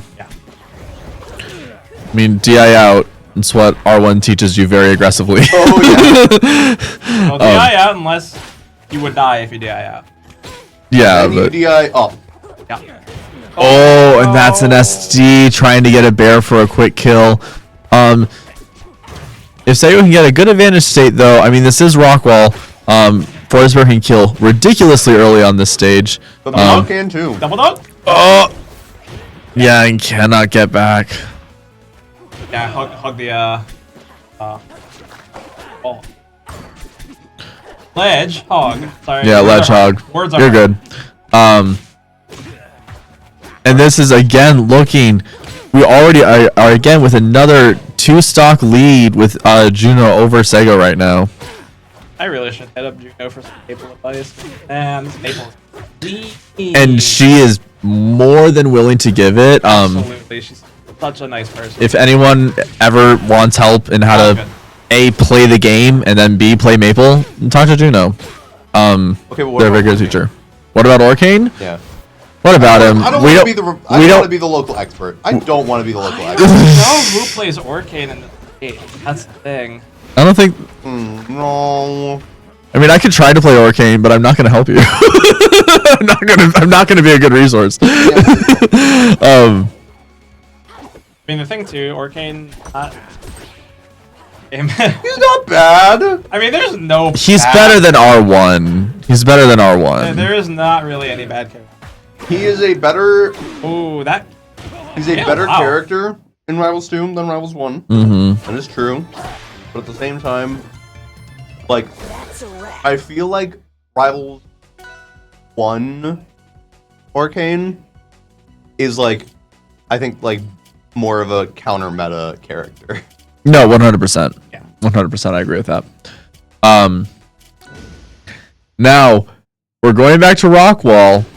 Sego started very strong at the beginning, so I think that if Sego can sort of keep up a good even pace with Juno, there's a possibility, a strong possibility for Sego to take this game, but he really needs to not get caught in an edge guard. Nah, we're not gonna get we are gonna get some extension. Because Jesus Christ, Juno! Oh my God! Like Maple. That might have been a 0 to death. I think it was actually. I don't think. Like maybe. I think there was like a hit. Well, between during that like, sequence, maybe. Yeah. Not I think sure. there was like an F tilt that Sego hit that like would have interrupted, quote unquote, 0 to death. But again, extremely strong lead from Juno here. Just going further and further back. This is just a dominant game. You see, this is why we need better stages, because everyone wants to play on Rockwall, but Rockwall definitely favors certain characters. Yep. I can't wait for Treetop Lodge to come back. You already have Treetop Watch with here in Forest. Oh, I guess. It's not the same. Yeah, well. Just waiting for that area. I mean, technically Treetop Lodge is Tempest Peak now, in terms of platform layout. Able to get a kill there, I think, from a just dropping fair. But now needs to get a full stock behind. Needs to get a really good advantage state. That's the thing, though. Sego is capable, but the other thing too, like Forsburn, this game doesn't have the same advantage states that it used to. Yeah, like. I'm just saying, it's not strong. It's just that I it's don't wanna- not quite as. There's an Oh, there's the double dunk. And actually, there's a dunk before it as well. Ugh. And that will be Juno aggressively 3-0ing Sego. Such a nasty set there. Such a nasty character, to be honest. No, that's so real. I don't know if like Maple Forsburn is just a hard matchup for Forsburn. I mean, it sure looked like it. I mean, Yeah, it definitely looked like Sego was not. I am going to be talking about advertising. Oh, okay. All right, ladies and gentlemen, it's time for our Triple Dunk scheduled ad break. All right. ad break. This is the 1 year anniversary of Madison Mashers coming up here. Woo! Congratulations to them. Actually, congratulations on getting a fighting game local, running and going for a full year. So enough about my Maple performance, because I'm here to talk about this tournament that I'm helping run. 1 year anniversary of Madison Mashers. So here at Ishmael Gaming, Madison Mashers has been a monthly series here, and this is their 12th time running, which is a 1 year anniversary for them. Super cool guys, super cool people running it. Really excited for this event. And Dark Matter is teaming up with Double Dunk to play on Friday. So on Friday we're going to be running Rivals 2 and then Smash Ultimate. So I'm really excited for that. Meanwhile, if you're interested in more FGC stuff, the next 2 days we've got all these fighting games in here. I mean, there's Marvel, there's Smash 64, Guilty Gear Strive, Melty Type Lumina, Grow Mark of the Wolves. That game looks awesome. Yeah, and it looks like on day 2 we've got Grand Blue Fantasy versus Marvel vs. Capcom 2, MVP. Skullgirls Second Encore, Tekken 8, Virtua Fighter 5, which is an interesting game. Yeah. That's a new one, isn't it? That's or is that the... no, that's No. That's the that- last one. Virtua Fighter 6 is going to It's gonna be coming out. It's coming out, And then but it's also got Guess I'm Street gonna have a Fighter different 6 and Guilty Gear Exar Rev 2. yeah, no. Rev So 2 is so wacky. It's so I cool. love that It's game, so sick. actually. It's Yeah. so cool. So I'm super excited. We've got Akino's handing us the We have flyers. flyers. Let's go. We get I'm to not show gonna it. be able to attend this, sadly, but thank you Yeah, anyway. and this is super cool event. Definitely check it out if you're in the area. All right, back to Triple Dunk action. right there, that's I believe I'm about to play against Bio in winners finals. Yeah. So You have to guys should determine come what the out. actually best character is. That's what this is going to determine. Maple. It's definitely Maple. It's definitely Maple. Okay. 12th and 13th for the Madison Mashers. That's exciting. That's really exciting. I actually will be able to make it there. I thought I wasn't, and it turns out I was completely wrong. I will be able to make it to the 1 year anniversary of Madison Mashers. Nice. Yeah, I think it's Awesome. on a weekend that I work, at least. Oh no, it's gonna be awesome. It is gonna be awesome. And if you have the chance to come, you should come. Yeah, Big if events you're like- big event- interested- If you're interested in playing 2D fighters at all, come check it out. The community's really cool. They're like really fun. We got 2D Fighters like- and Tekken 8. 2D fighters and Tekken 8 and Smash 64, which is crazy. So I'm- if you're a Smash player and you want to try 64, or you're a Smash 64 player in the Madison area or Milwaukee area, even, come check it out. This is gonna be awesome. Yeah, it's gonna. I low-key might show up for Smash 64. That would be Because fun. that game is so dumb. I love it so much. I don't It's have a so 64 stupid. controller. It's but, so like, stupid. Yeah, no, I've seen footage of Smash 64. It looks goofy. It's and so fun. I'm so interested in it. All right, and now No. back to Triple Dunk. We will be having not Sego, sorry. BioBurb versus Juno. BioBurb versus Juno. Raster versus Maple. Premier Raster versus, I guess now The- be Premier yeah, Maple. I mean, honestly. Top Maple in the region, probably. And I can't think of many other Maple players in general. There's Like, Connor. There's Elkis. I mean, in our Oh, in our region. Yeah. No. Yeah. There's Ubergrom. Yeah. You play technically Maple. me, yeah, I suppose. And then everyone else's secret pocket fifth maple that they only take out when they really want to win because they're just that good at it. They've been honing it in secret and they pull it out when everyone least expects it. AK, I'm gonna pull out a random ass maple and it's not gonna work after Olympia comes out. I'm going to be totally bad at it. Like Maple is such a hard character to play at a high. Regardless, it looks like we're going on to Merchant Port for game 1 here. Both of these characters really just looking for really aggressive advantage states where they can get in on each other and do a shit ton of damage. And As so, we're seeing here. yeah, As we're seeing Raster just racking up 73% off of one interaction. And reverse scrawl for a the kill. Reverse up B for the kill there. Yeah, that's the thing. Like, these are two characters that will just basically at any moment if you get hit at or like get grabbed. Now, Juno said that Maple was the better character, so Maple might be the better character, but how's the matchup? And how are the players? And how are the players? Like, BioBurb getting second at Frosty, losing only to Marlin. Now, at this point, probably the best player.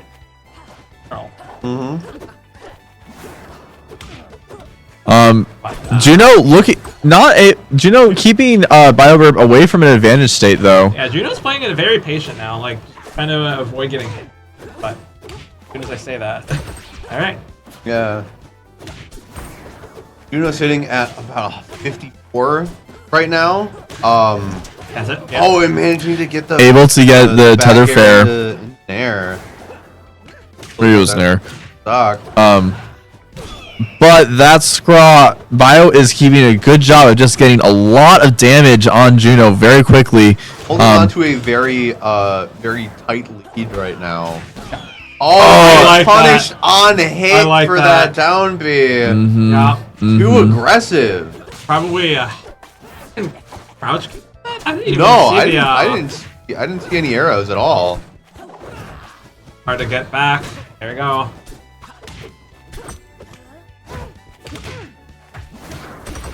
Oh. And now suddenly this lead is looking a lot more strong in Bio's favor. Does have I mean, tether, though. tether is there, The tether didn't need but to that means use he has it, to get close to Raster. and that is never a good thing.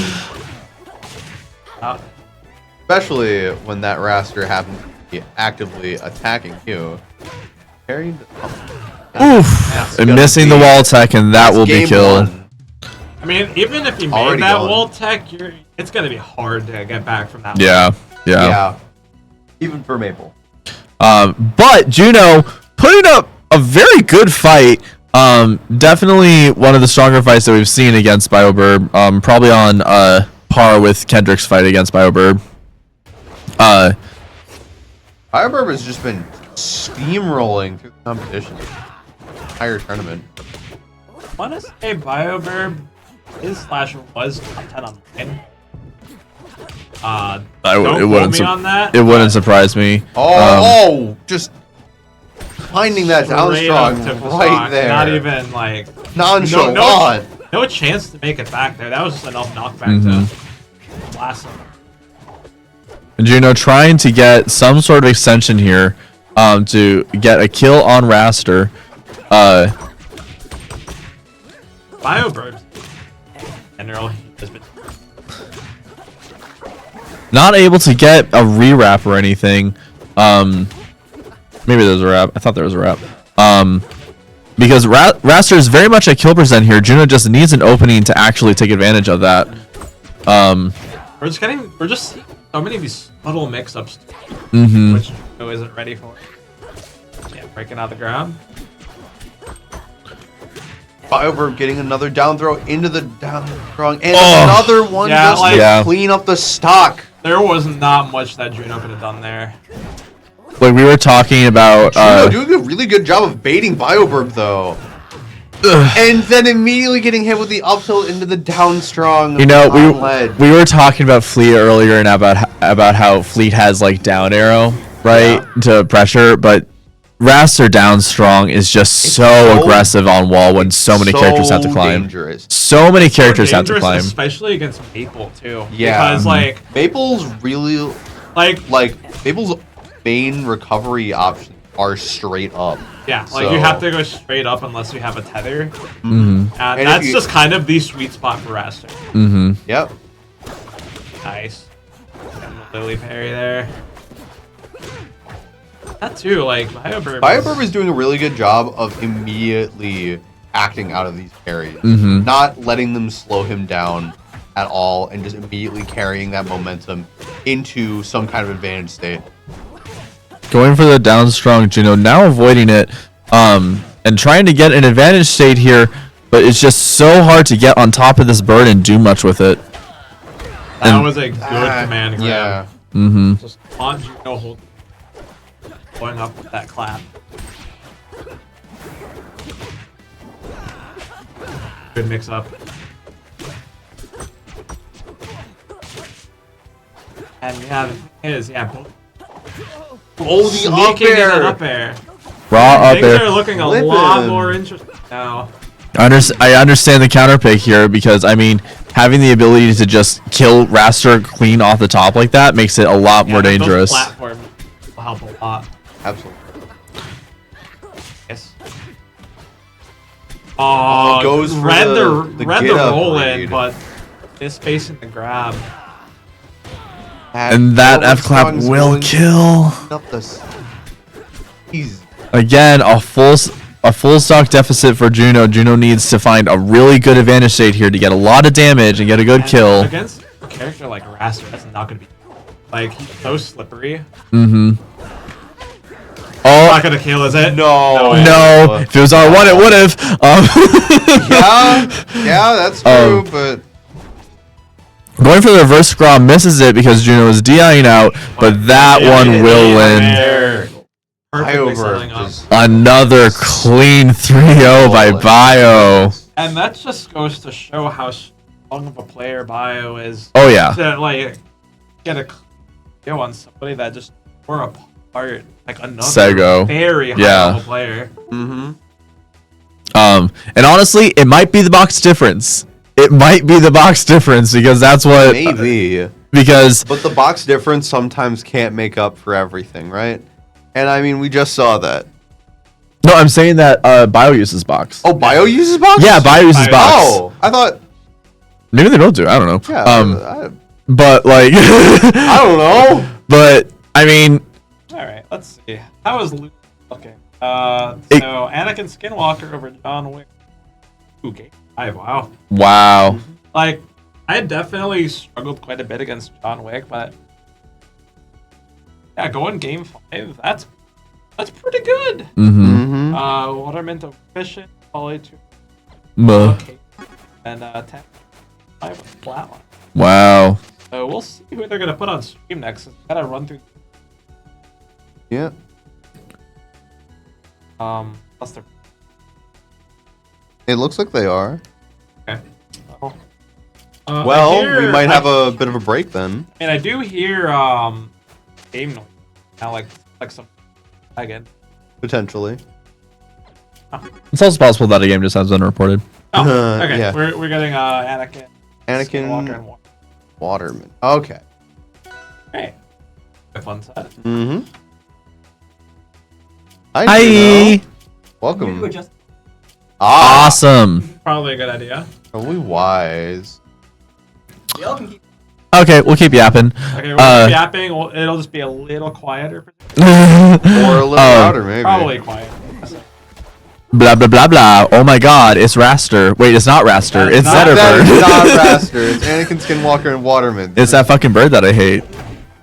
Sure. All right. Waterman with a strong lead right now, but Anakin. Crag you were talking about here, Yeah. which is a character that Zedder can really blow up if he gets in. But the question is, actually getting in. Yeah, who blows up who in this matchup?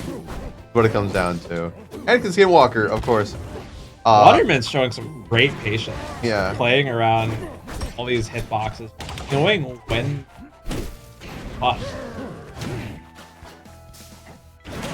Oh, I like that. That was a good run off fair. And that's going to be dead. that was a clean stock by Waterman. Absolutely. Right, And but- that. Yeah, nice. I like Ooh. the reversal fair there. Letting it get back on, but Double Ooh. shine spark. yeah. Well, he's got that pillar out. Can't spawn another one, so gotta take the stock. Waterman, I've noticed, is a very patient player. Nice parry, but I think that was a Good jab, bait, so- yeah. Which I think you especially need to be when you're fighting someone like Anakin. Yeah. Because If you're too impatient, he can walk all over you. Yeah. yeah, Absolutely. exactly. If you give him an opening to get in. Nice. I mean, these parries by Waterman are on point too. Like, Absolutely. And very much acting out of the parries very quickly to get a good Yep. punish. I don't think Craig has anything that's that like straight up OP. Bank Like, you grab, have- maybe?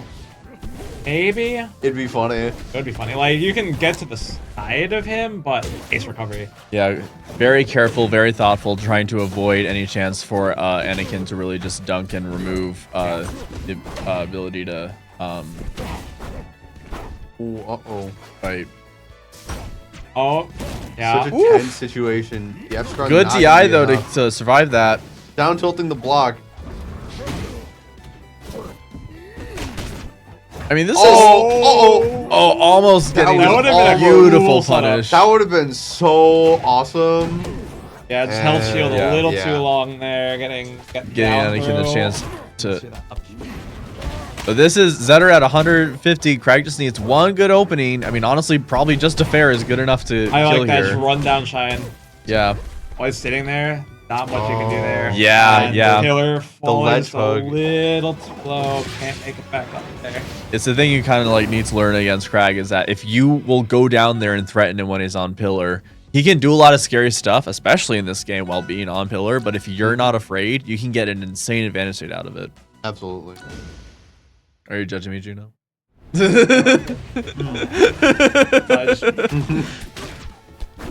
Two on merchant. Oh, you have those platforms to play around. Oh wait, no, this was probably play game one. Never mind. What am I saying? Yeah.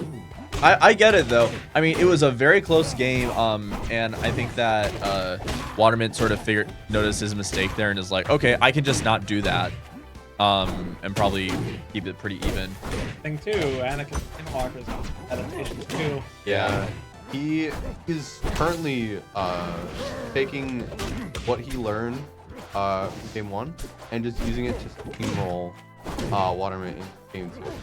Applying constant pressure and not giving Waterman the chance to set any of his rocks up. Mm-hmm.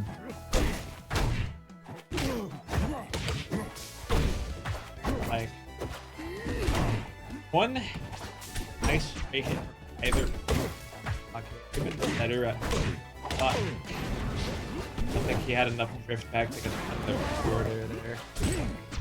Yeah. Ooh, that That's, he had not- the range. Yeah. Wow. Even without the I mean, power. well, Crazy. Crag is big. I He's know, Crag but- is Yeah, big. Craig's That a big helps it. guy, but Craig is a big guy, but that is a big upstrong. yeah. I found that out the hard way when I got scooped off ledge. That is a thing that can happen, yeah. There's more just the fours that won't fall. Yeah. Okay. Nice. Beautiful dare there to Yeah, get a just kill. covering where Anakin was going with the rock Basically- and that down air. Forcing Anakin into a bad situation.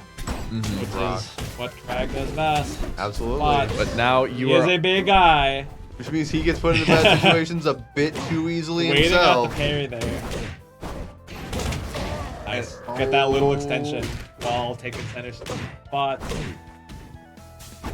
Oh, and missed- waited. no. Missed times to get up. That was just perfectly spaced. React to get up.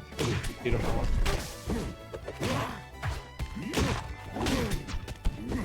Bunch of you now trying to keep as much space and keep Anakin away while still trying to rack up damage, using down special and rock to sort of say, hey, can you please not? Can you please not? Yeah. Can you please not? But Anakin, Nice, just getting out of the way of that. Anakin's just applying a constant snowball, constant steamroller.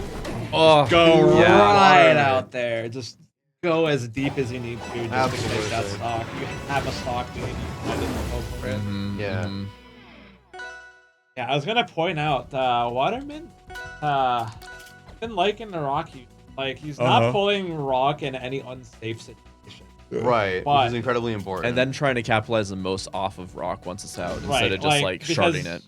Like, one bad rock pull, you're taking 60 plus or The only thing I miss from Rivals 1, Craig, I wish you could still rock shine. Yeah. It's so funny. I had someone rock shine me 3 times in the air as part of their combo the That's other Well, day, yeah, and I was like, it's "That's good. so fucking cool." It's so sick. I miss it so much. I understand, obviously, it might be a little jank looking in 3D, just the but pressure. well, and the grab is fun, right? No, it's very fun. Especially if they want to make Crag semi-grapplery.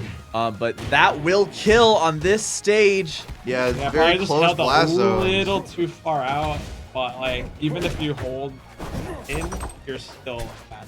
Yeah, and Waterman consistently trying to sort of get a grab on all these approaches that Anakin is doing, but Anakin sort of reading that approach and usually trying to stay above or below it and then waiting for that whip grab to get a punish.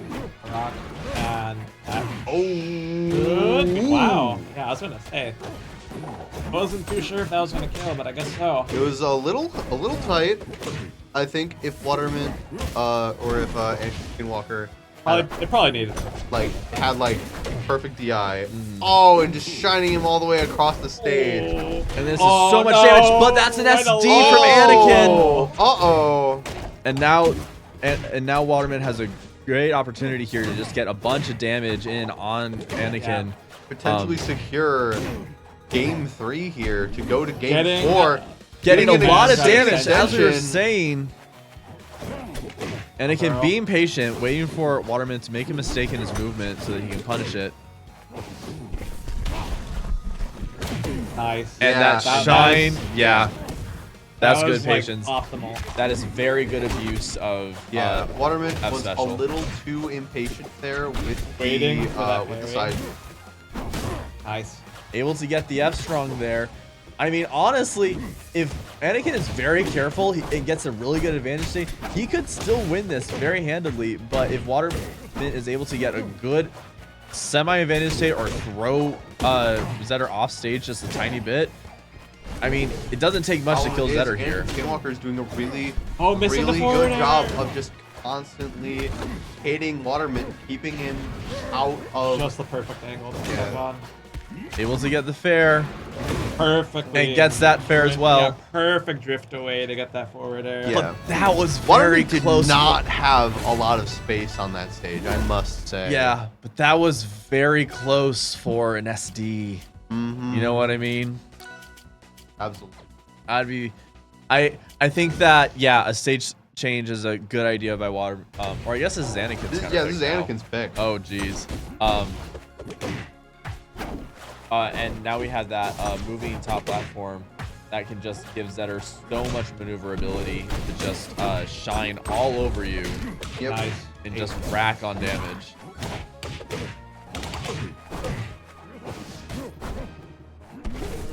Anakin really just taking advantage of the frame data that Zetter has to I don't just think he has a keep okay. damage on as much as possible. And although Waterman is getting these fares, which do 11% each time, Yeah, kind of walling Anakin Skinwalker out with fair and back air. Nice. And that's Shot kind of up what you have to front. do in this matchup. You have to be throwing out your good long range pokes as much as possible as Crag. because Zetter has to approach you. Yeah, Right. Zetter has to be running in. And well, yes, he's got a lot of tools that make his approach a lot safer. He's not always going to be able to just run straight at you. Being able to punish those with grabs and with fares can be really powerful. But if you mess up your grab or your fair, then Zetter's on top of you, which with a heavy like Crag is not a comfortable place. F strong. Able to secure the stock there.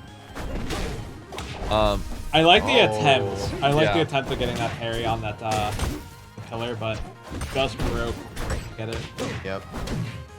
Waterman desperately trying to look for a chance where he can get an advantage state. And he's again, gotta get back not on, chasing though. him out there. Nice Ooh, tag. just waiting. Good tech.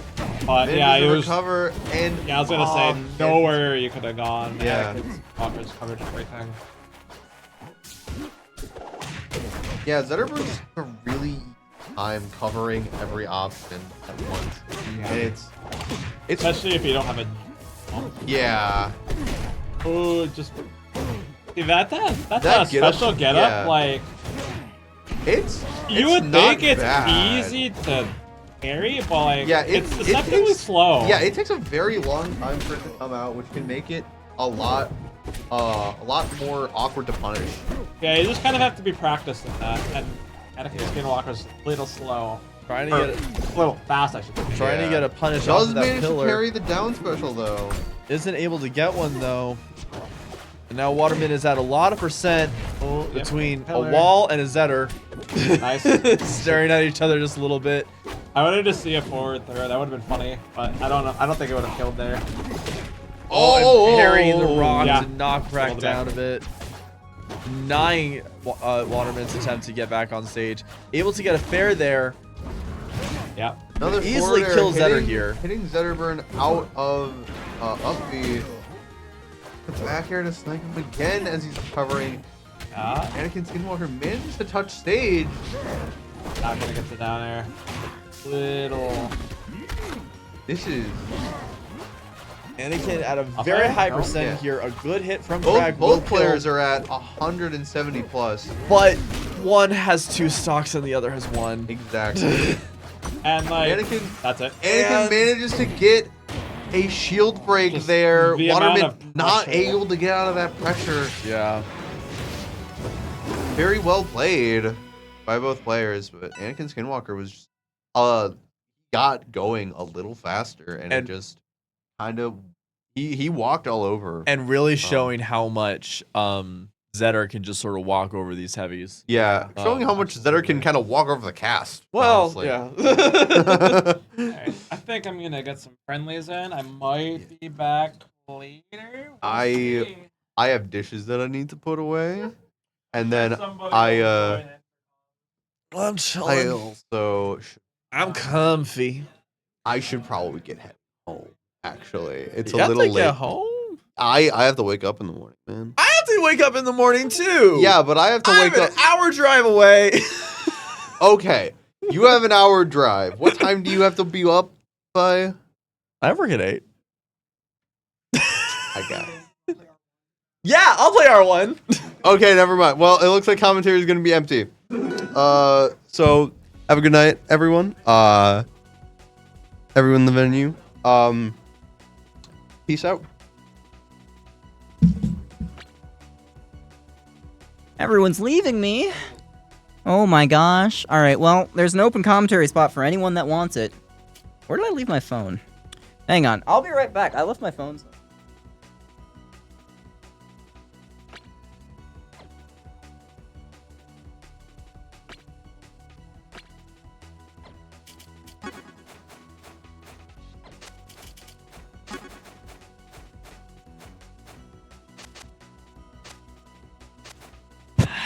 All right, good news, everyone. I found my phone.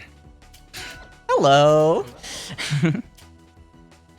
Rivals of Ether for the Nintendo PC. Oh, shoot. I don't know if they're playing or if they're warming up, but they're on the wrong scene. Someone should fix that. Whoever is running stream. You're the man. You're not the man. You're the them.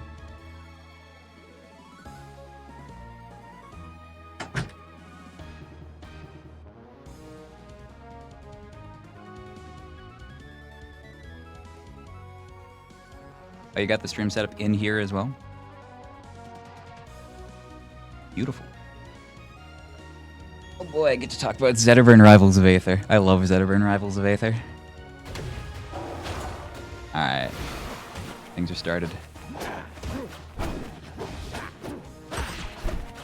Yeah, I know Sego was like he's just feeling that he's not playing super well right now. And I talked with him, and I'm like, you just gotta do stuff. Yeah. Just gotta do stuff. The way Amit plays is like, if he's thinking too hard about it, he's gonna get in his own head. Yeah. Especially against like something that's moving this quickly. Especially in this game, I feel. Yeah, you know, yeah. where it's like, it's a lot of the times where, like, if you're slightly off in your timing on your floor hug, or you're slightly off in your tech timing, which is harder in this game, it's like you gotta be a lot more aware. Yeah. Compared to something like Rivals 1. The good news about Shine is that it's ASDIable, so you can just hold down, and you don't even gotta worry about the timing. Very true. Yeah, no, this will be very interesting. So, as far as, like, the players in our scene go, at least before this event, because at this event, we have 2 new people who have not entered Wisconsin events before, that being you. Yeah. And also Kendrick. Yeah, no, Kendrick is very, very solid. And at least right now, currently, like, at the local events that we have had, there's been 2 events where it's been me, Sego, and Anakin all in attendance. One of which was a double dunk. It was double dunk number 20, where I end up winning. Anakin got second, and Sego got third. And then at cross-up, 3 days after that, we were all there again. I got third, Anakin got second, Sego got first. So it's been kind of a toss-up between the 3 of who ends up beating who. We kind of all have wins and losses to each other right now. And now we have 2 new people in the mix where you I've ruined the cycle. I'm sorry. You've ruined the rock, paper, scissors, but that's okay. We have someone to beat now. I'm joking. No, I mean, I hope for that. Or someone to lose to also. You never know. I mean, I'm glad I can be here. Hell yeah. No, I'm actually so glad you're here though. Because this is the part that has me really excited about just the scene as a whole right now, because we have all the talent here. We always have. We've just been spread out Exactly. everywhere. Even Rivals 1, like Wisconsin was like, we were very stacked region that just like, let's go to Chicago for stuff. Exactly. Like an hour and a half away. Yeah, we just drove down to Chicago every month, basically. Oh, really good. Anakin's really good in general about using Charge Shine, like more than most others that I see. Like, bro goes out there. It's gotten me like a couple times where I got hit by that. I'm like, whoa, I'm just dead at 80. Okay, that's crazy. No one else does that to me. He is not afraid to use the the air parry, get that full drift. I love that angle from Anakin too. Really good at avoiding the down air and the down smash. Cool, back air. Yeah. That'll do it. Down tilt tipper. Okay. Yeah, like, I know Sego was really nervous about this, but I think overall, really good matchup, and I think Sego is, like, able to play in such a way, if he does just go for stuff, that, like, Anakin's gonna have to, like, give a lot of respect to that, and Anakin doesn't like giving respect with just how his playstyle works. It's very, like, in-your-face, run-you-down type Zetterburn, but if you don't respect the force burn... Oh, okay. Getting up air a bit. Yeah, a bit of a misinput there on the plat. I'm assuming it was, like, supposed to be an up air, or no. Supposed to be a forward air. I feel like both of these players kind of have it in common, where it feels like when either of them get momentum, they don't let go. Yeah, no, absolutely. We saw that earlier with Anakin almost getting the reverse 3-0 on Kendrick. Yeah, absolutely. Into the smoke. Whoa, You've been deceived. Really good smoke teleport. That was forward air. great. But that's a crazy string. STI. Okay. Still alive. Still alive, just barely. Going back into the smoke as well. Manages to make it all the way back down. Still up top. He's just doing stuff. He's teleporting up there, just stalling. Oh, the landing fair. Kind of works out. Gets caught by the cape into the down tilt. Yeah, the down tech smash. chase. Still alive. That SDI was so important. You saw the down arrow there from Anakin, but good forward catch. strong. And he's doing it. He's just doing stuff. Dude, I'm so used to the lightweight kill percents where everything just explodes like 20% earlier. Oh, you don't have to worry about that. I'm I'm very acquainted with the lower percent KOs. We update our score here. Shoutouts to Juno.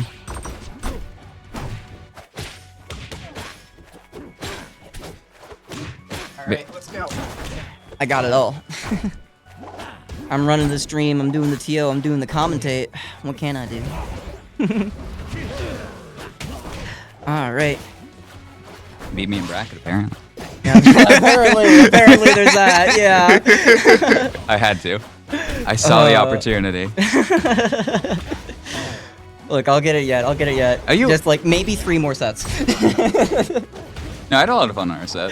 It was fun. I sure did up tilt down strong you at 0. I definitely need to figure out what to do against Downstrong. I mean, you got tech early. I got to tech early. It's so finicky in this game. Yeah, it's scary. Because if you tech, like, as soon as you go into hit pause, you can't tech Yeah, it you anymore. can't tech at so you all. gotta, like, So like if get I'm the timing right. Yeah, if I'm on the wall, then like I have to tech before. Like there's no other option. Yeah, basically. yeah.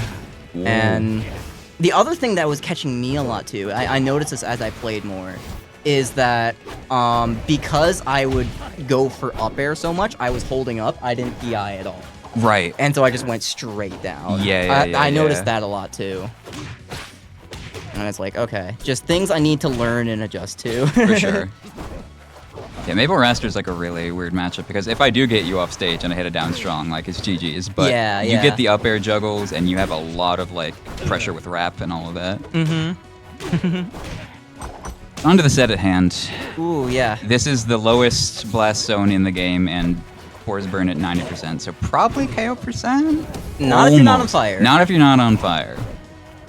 But yeah, no, this is just a very scary Zetter stage. I mean, having the extra angles to recover from is always nice when you have like recovery like Zetters, but then also being able to pair that with the platforms that are so easy to shark, and then the top blast zone for just disgusting up smash kills. Yeah, I've always been kind of mixed on the stage for Zetter because like I know there is a lot of good stuff like you mentioned, but I feel like this is one of the stages where like you can just hold ledge against Zetter consistently. Like if you hit him far enough out, this is one of those stages where it's like he won't even be in the blast zone, but he's too far to actually make it back with the up B. So like That's fair. That's fair. I can see that. But I know Anakin loves it. It's like this and Aramata are 2 stages that Anakin loves. Aramata surprises me the most, personally. Oh, damage. Ooh. Okay, yeah, Sego getting a really good juggle there. I've always said about Forsburn, like Forsburn feels like Raster if his combos are actually real. That up air and the spike through the stage, and Sego up 2-0. If you so kindly update the score. I will do it. As the official score updater.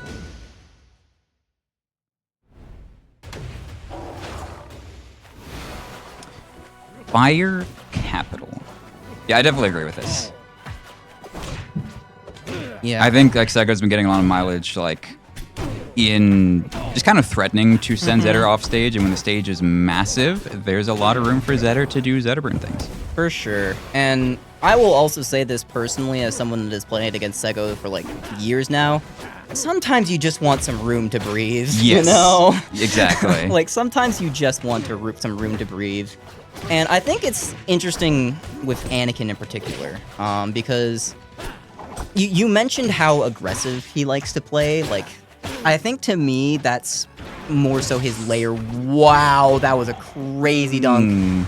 Just a really, really nice catch there from Sego. Yeah, I mean, literally, you have a lot of stage to work with, but if you go off stage, you are still Zetterburn versus Forsburn down air. Exactly. Not a good combination. Exactly. Oh my gosh. Sego went all the way to the side. Oh, you're dead? Yeah. Yeah. I think he wanted to edge cancel there. Probably but... wanted the edge cancel, but I think the up smash catches that anyway. All right. All right. I'm assuming that was just mashing floor hug. Hello. You going home? All right. Well, absolutely. Appreciate you coming out. What's up? Triple dunk? Next month? Just in general? Every Thursday. We run every Thursday. All right. I would love to see another one next month. Oh, I missed the timing. Yeah, I mean, that's the plan. You could get Luca. Could get Luca. Luca's not dying. Well, I mean, he's still dying, but they figured out what was wrong with him, and he's gonna be dying very soon. He's gonna be less dying. Oh, that SDI? I think that is just Fire Capital moment. Yeah. Fire Capital definitely lets you live that. Lets you live that forward air too. Stage counter pick kinda deceived. Going way deep. Deceived. I'm gonna take a bit of a punishment for that. On the plat, but let's go shield early. For the platform, yep. Oh, okay. God. Crouch cancel on the fair though. That's really important to not be sent too far off stage. But Go hole in ledge. It's close though. Mm-hmm. And I feel like the start of the set was like Anakin taking momentum, then Sego brought it back, but this has been like very, very back and forth. Yeah, absolutely. As Oh I my say gosh. That. As I say that. Oh, okay. Yeah, you remember what I said about how both of these people don't let go of momentum? Yeah, 100%. 100%. This is kind of what I mean. Oh, that waveland with the shine from up top. That He's turnaround moving the too. Wave bounce in the middle of that. What the hell is happening? Beautiful. Not Okay. gonna kill as well. Big side blast zones. Fort strong. Yeah. Really good floor hug. And Ooh. I think no. No, not Fire dead. Capital. Yeah. That's the thing is like, as Zetter, like you're fine letting these go to higher percents because you have so many consistent ways to kill that you just need like one fair here. Mm-hmm. Yeah. And so Sego's got to play this perfect and not do anything that can get like floor hug shined. Mm-hmm. Or even grab, threatens a special pummel at this point. That fair. No, Oh, still alive. Not Wow. enough. All right. Eating my words. I mean, so many kills that are prevented by Oh, you're Fire dead. Capital, but yeah, I was gonna say, like, I think the extra survivability definitely helped Anakin a lot there. 100%. But now Sego has 2 counter picks. For sure. So we'll see how this goes. But I mean, Where do you go? I mean, I feel like if it's Sego, I go Rockwall, but there's the ban, yeah. Don't take him to Forest. That's like the only thing. I think Jules makes a lot of sense. Godai is going to be a similar situation with the survivability, but the stage isn't as big. So Anakin's going to be forced to interact a lot more. mm-hmm. At least, run your this way is- into a back air, or just, 3 fairs.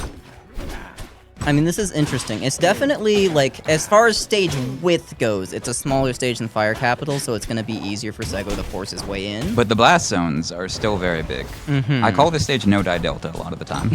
Yeah, definitely feels like it. Ooh. There's that Ooh. charge shine. I And think you that's it. get rid of the Yeah. smoke, and then it's gonna be the stock. Very well played by Anakin there. Well, I feel like it could have been a reverse bear, but still going. Oh, finds it, but Zetterburn, especially like off the top, because he's such a fast faller, vertical KOs just He's do not not dying. work He's not dying. the same way. Yeah, that one's not gonna do it. Ooh. Really good shines. And yet, Anakin's ready for this like raw down strong to come out. Pretty much. Yeah, this is kind of what I've noticed playing against Anakin, especially as Maple. I've noticed that, like, when Anakin feels like his basic pressure just isn't going to work anymore, that's when he starts playing a little slower and focuses more on, like, using his aerials to wall you out. Yeah. And I'm kind of already seeing that to an extent against against Sego here. Where it feels like he's already, like, Sego will press a button, whiff in front of Anakin's face, and then capitalize immediately. Yeah, and it's so hard for Sego to land. Down strong to cover the whole plat there. That was crazy. And that was like the upwards hit of the dare, like the top hit of the dare. And so Anakin had the time to just fall to the plat, get that thing charged up. Checkmate situation. And we're already at game 5 here. Uh-oh. Do I want to play R1? So, right, Gran's all set. I'll play R1. This is That a would hype be set, nice. As the TO, I would appreciate that. I will do. Alrighty. Hello, Pindon. Hi. Oh. I got Ori'd. Pindon got Ori'd in Rivals 1. Yeah, We've it's got a fine. banger game 5 right now. Holy shit. Yeah, Sega went up 2-0, and Anakin had an extremely dominant game 4. Gotcha. So we're gonna see how this goes. I definitely like this counter pick from Sega. Yeah. Being able to force Zetter off stage very easily on this stage is gonna be very tough, as we just saw. Yeah. Because Forrest has a lot of tools to edgeguard Zetter in ways that a lot of other characters don't. But it is still worth noting, a lot of Zetters like this stage, and it's not for no reason, because the close blast zones combined with, like, the claustrophobic pressure vectors that it can put out makes a very scary combination on this stage. Whoa, that's a reverse hit. Thank you, Trevor. And we've been seeing Anakin really take advantage of these small stages, chasing with fair, getting a lot of damage on, and really just making people afraid of dying, and then taking advantage of people's fear to get a lot of damage out. No double jump on this Zetterburn here. Crazy angle in that uppie though. Just narrowly avoids that down. No! That's crazy. Loses the double jump again. You don't want to see that. And we are now 2 full stocks ahead from Sego against Anakin. Uh-oh. Oh, is this gonna be a 3 stock? You can't let that happen. Good up the angle there. He is just begging for a kill though, because he realizes that the higher that force burn is gonna get, the harder it is to get anything. Any hit here in this 4 stock is gone. And it's not a 4 stock. He's. I said 4's stock. Oh, not 4's. 4. I understand the confusion. However. Oh, and just missing the smoke. Okay. I mean, if you're Anakin, you really need that right now. Yeah, but this is you're now again off stage. Sego whiffs that down air. Okay. Sego just throwing out these dares, realizing that he doesn't actually need to be too careful, and just damage alone is going to be a huge determiner of just how able Anakin will be to actually fight back in this scenario. Oh, 100%. But right now, Sego's just kind of been in the driver's seat. Anakin really just needs to get this forceman to a higher percent before a lot of these really scary combos start coming out. Ooh. Okay, here we go. But gets caught by the reversal dare. This could be it. Yeah. And yeah. Finds the dare spike, and that's going to be Sego 3-2 over Anakin. Anakin out at 5th. Very close set, though. Very, very close set. I mean, it was exactly what we saw in Anakin's set against Kendrick, where got a lot of momentum and started bringing it back to Game 5. Yeah. Made it really, really close. I think in that set, the stage pick was a really big swing for Sego, though. Right. Being able that really worked out. Being able to go to that small whiff stage like that was very good for him. Yeah. So, well played to Sego. Keeps moving on. This is a stacked bracket today. I know. I'm just like, yeah, you lost to this person, but you also lost to this kind of person, like a top player who hasn't lost to many people in general. Like, I mean, it's the thing about Wisconsin. We're oddly insanely stacked. Like, we just, are finally doing what we should have done a long time ago by actually making a scene.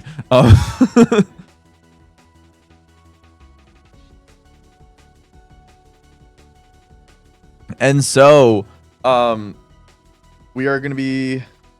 All right, so, yep. Oh my god, hey Sego, join in. Hey Sego. Oh, I have a perfect stream. Hang on. As you know, there's a set being played off stream, but got bopping. Wait.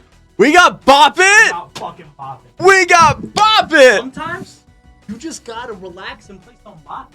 I agree. You want to take a shot at it? I'll try. All right. Good luck. You gotta bop at the start.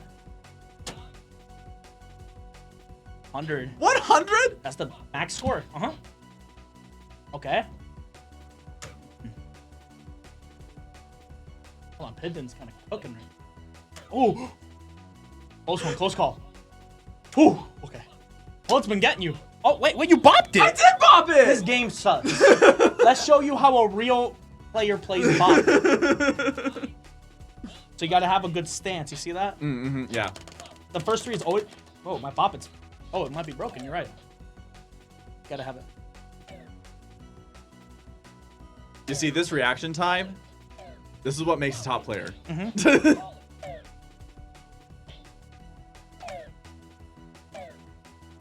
You're reacting so fast. Holy shit. I'm a little offended that you're not actually bopping it. You're just tapping it. I mean, tapping it's optimal. Optimal bop it gameplay. That's what we have here. Yeah. God damn it! Oh, so bad. So bad. It's okay. I can't hear. I need earphones. I need to lock in. It's like. Can you plug in headphones? I wish. If Boppic got an update. Please, You know, please. update Bop It. There is updated Bop It where there's They like have, like, three the- other, yeah, they have, like, three other the- things. It's intense. Bop It can get really intense. Bop It it gets really competitive too. Y'all don't know about the competitive Bop It scene? There's Y'all a hit better me Bop up. It scene. Yeah. Sego, I run it in my house. I believe it. I believe it. I would show up to the tourney. I don't think I'd do well, to be You don't honest. think you do well? No, It's okay. my- You need a room full of silence because if it's not silent, then you're gonna get like distracted. But then there's just cheering crowds. The cheering crowds saying "Bop it" when you're trying to hear it. Oh, that's the worst. Yeah. Actually, if Yeah. someone's trying to throw you off saying "bop it" and it's not "bop it," you can bop them. Actually, it's a real rule that is in the playbooks. If they start speaking when you, Good, they should. we can play pass it. Let's play pass it. Let's pass it. So when it says pass it or like make a sound, you give it. So first three are always the same. Yeah. What's your turn, man? Lock in. Okay. We gotta get a good score. Hold it. Ooh. Problem. Okay. Got it. Oh.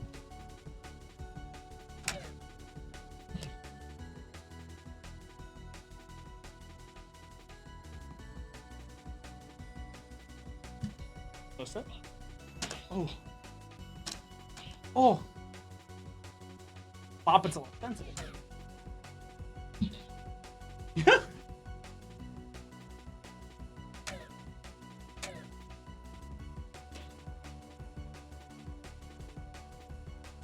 Gotta hit like the middle, I think. Okay. This is being a little weird. Ah, shit! Dude, pinned in! Oh I my loved God. it. I'm sorry. You see, I'm not holding it the right way because I Yeah. try to. You have to I get a spin good around. stance. You have to get Yeah. like at least like be sure you can get like all your hand.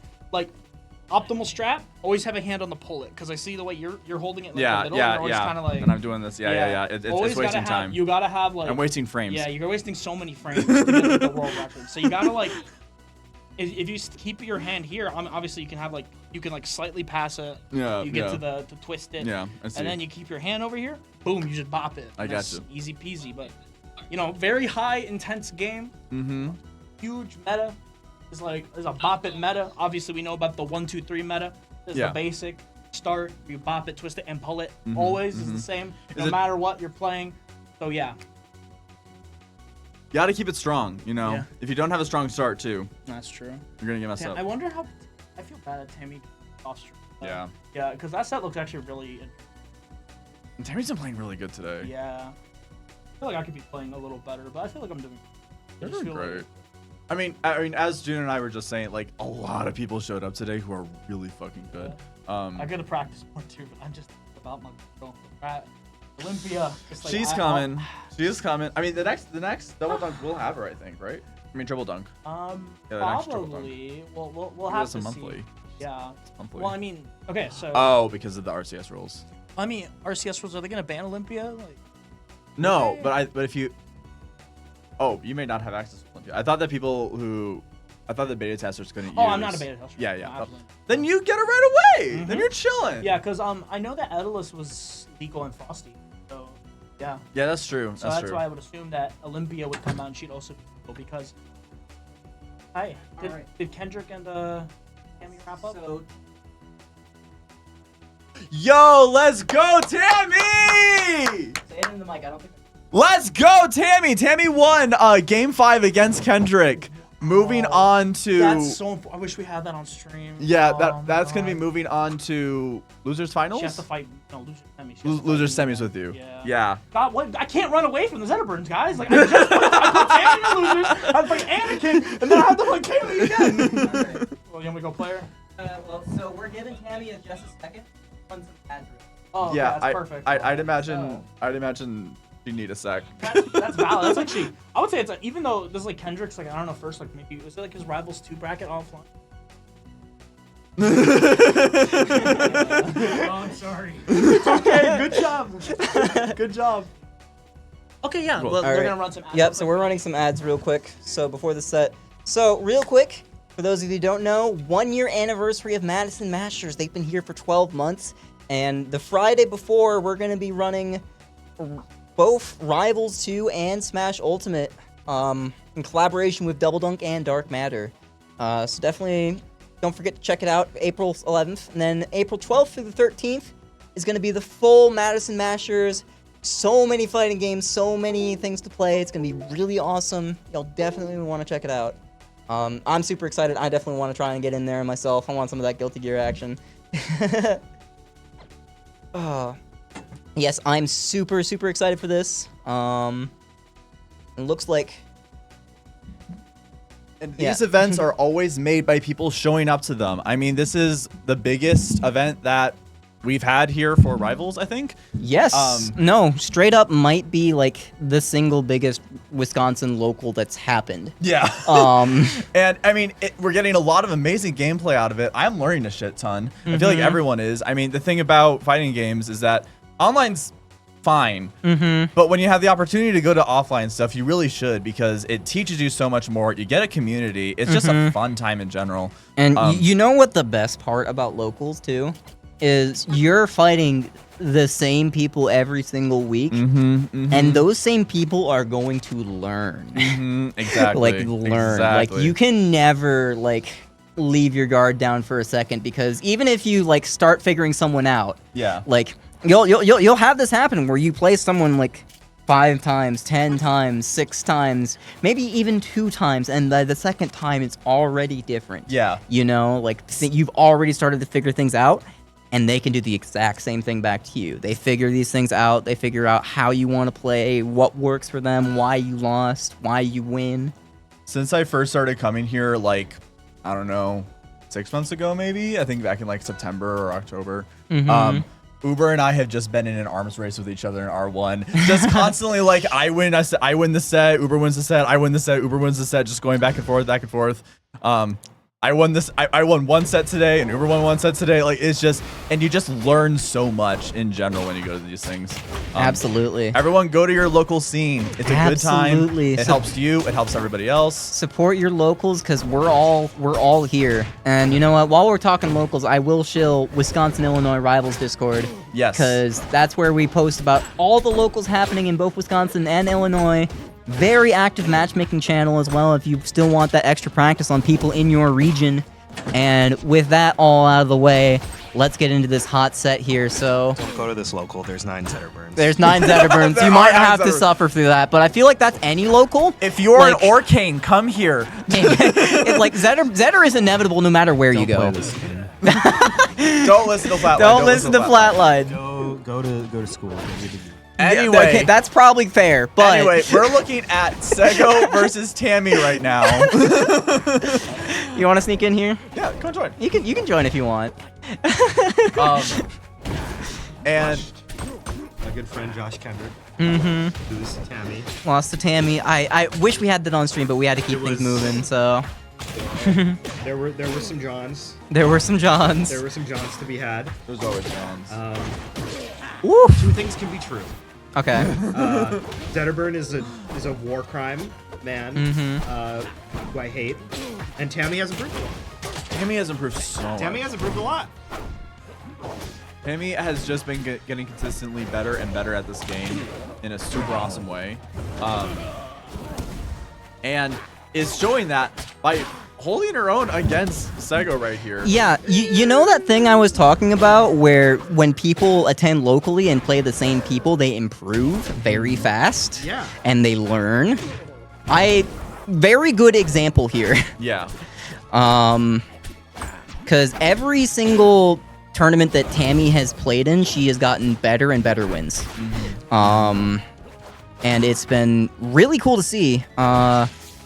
Sego, meanwhile, I'm realizing this is actually a double jeopardy here, because Sego is the one that sent Tammy to losers. Damn. Yeah. Sego and Zetterburn is. Yeah, I mean, we did just see Sego destroy Anakin. Well, not destroy. Game 5 was a the game 5 was very aggressive in Sego's favor.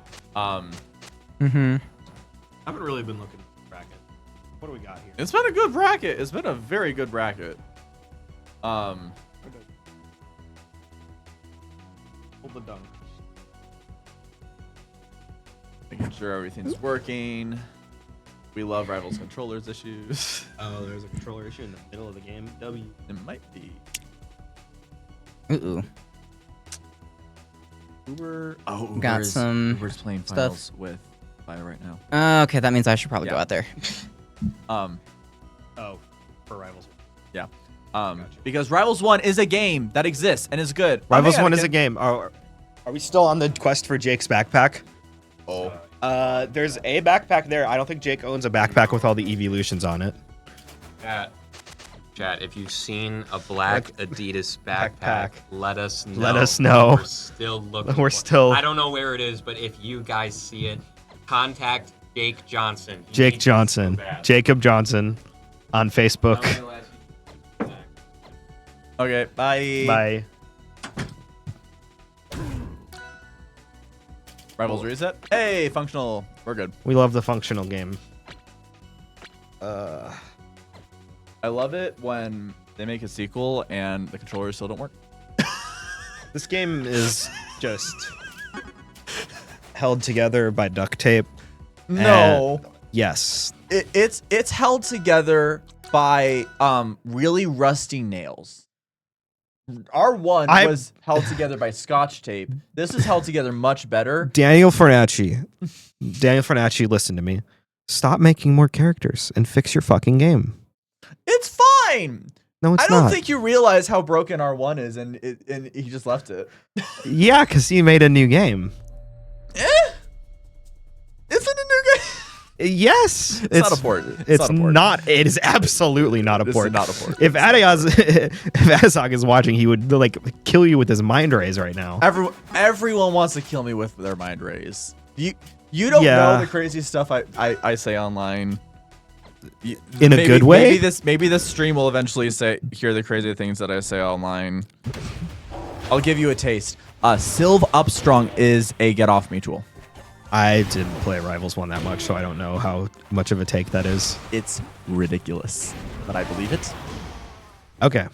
And that will be game 2 going to Sego. No, wow, what a crazy sweep. No, I have 30 hours in Rivals 1 and it was before all the DLC came out. We're figuring it out. We're making the game acclimating work. to the best of 5 requirements because Sega won the first game. Oh, we yeah. had to do a Rivals reset. Yeah. But now Rivals we reset. will have Tammy taking Sego to Hyperborean Harbor. Yeah, she counterpicked me to this in our set as well, which makes more sense because it is like Rano's worst stage, and I don't know why it didn't ban. This is, but Zetters like. There's like Zetters who just hate the stage and don't ever want to play on it, and then there's Zetters who have the Drixies like this, right? That actually make the recovery kind of crazy on it. Well, and I do think that, especially since a lot of what the kill moves that Sego has been looking for, specifically like these like dares off the side of ledge, actually having this area where you're not stuck on the wall and have some movability, so to use your up B and all sorts of kind of stuff, might actually be a really good choice for Tammy here. But Just that down strong will kill. Yeah, and I will say this stage actually does nerf Horsburn's recovery quite a bit with the walls being so far. Yeah, 100%. So even though Zetter doesn't have the best tools to get dealing with smoke off stage, he is able at least to get rid of smoke directly in line of sight, so that he can make Force's recovery a lot more predictable. Yeah. And Tammy just trying to rack on damage as fast as possible, trying to make up for that initial first lost stock, and being very careful to just avoid the threat zone that Sego is really aggressively throwing against her. Fair, fair. Yeah. Just so much extra credit here. Yeah. Oh, okay. Just goes for the back and air. reverse bear sending Tammy off stage. Oh, yeah, going for those weird through the stage ledge dashes. And then Sweet Spot will kill there. Tammy really needs to send a really strong attack here to just kill. Oh, just goes there out we go. there. There's the fair. Because Forrest does need a second to get everything figured out, and and Zetterburn can definitely just chase. Oh, okay, and good falling below. And these dares are just going to keep Tammy down with a lot of percent because dare does so much damage.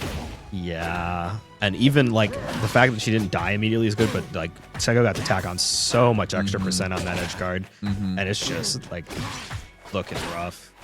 He's just Tammy chasing really her needs all to over. find a different way to get back to stage that Sego isn't looking for, to get back safely, and then hopefully to send him off stage so that Tammy can get. Oh, and that'll be. That's just it. I haven't played against Forsberg since the new patch. What is that icon? What do you mean icon? The icon next to his name. Oh, if his clone is available. Oh, okay. Yeah. Because clone is on cooldown, you can't just constantly throw it. Yeah. Although I think there is a workshop buddy in R1 that allows Zetter infinite clones. It does break the game and it will crash the game because Dan code. But it is funny for a little bit. There of course is also the runes, but anyway. Tammy taking Sego to this stage that Tego took Anakin before, where he had a really dominant game on Anakin. But Tammy is actually keeping it pretty even, stuck in an advantage state against him, but able to wall bounce him and ledge hog as well. Tammy is up a stock. Let's see how much extra credit Tammy can get here before, because with all the fire and damage that Zetter can throw on, a little bit can go a long way, but that cape and combo was not, just kept Tammy in disadvantage, unfortunately. Yeah. Shima's managed to get the fireball there afterwards. Took him on a little bit more. And really, the more important thing is that Sego's just kind of been in the corner since Tammy came down from the Angel Plat. Yeah. Finally gets out of it, but not after like taking like a good 40-50%, which is a lot on this stage. And Tammy just keeps on trying to push him back off stage as much as possible, because Tammy recognizes that once Sego's off stage, Zetter has a lot of control that he can exert on Forsberg, especially on a stage like this, where Forsberg's recoveries are going to become a little more predictable because of the lack of platforms. Double dare. That should able to get a fair. Sego lives, but just barely.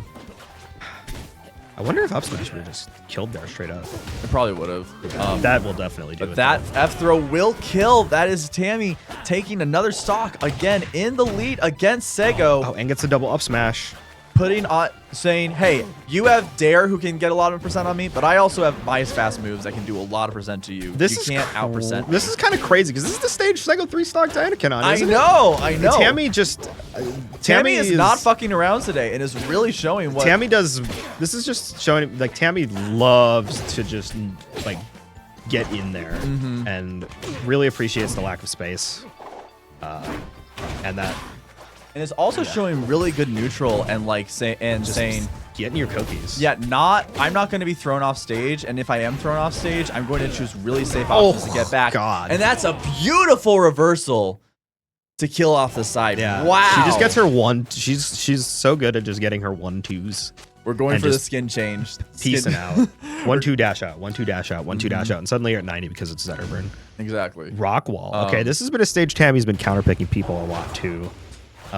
Today, so I'm interested in seeing how this one will go. It is bigger, but the thing is, you can still Zetter can get disgustingly early kills on this stage. Zetter can get disgustingly early kills, but also so can Force. So can Force, with Dare and Sweet Bear alone. Like that. I mean, that just kills. Like that, yeah. Like, it didn't purple. You could have lived it, but if you're not prepared for it, I mean, I wouldn't have been prepared for that shit. Yeah. When you're at 70, you think you're fine. I mean, you're below 70 before that even hits you, you know? Both these characters can just kill so early on the stage, but losing that first stock before Tammy really had an opportunity to get a lot of percent on Sego is going to really hurt her. She really needs to get a good stock, get damage in, and not get stuck in these edge guards. Able to get a down out there. Up B interrupting Tammy's return to stage, but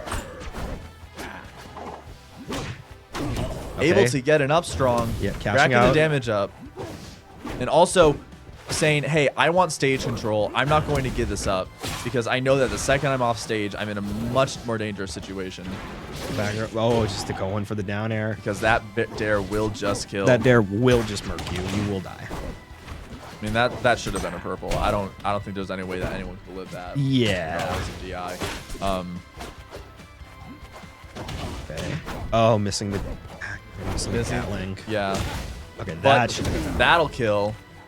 All right, it's time for the Zetter train. Forrest is now at low percent, a good percent for Zetter to just rack up a lot of damage really quickly. If Tammy can get in with a good advantage state, can really even this up. Okay, that was a good opportunity for that.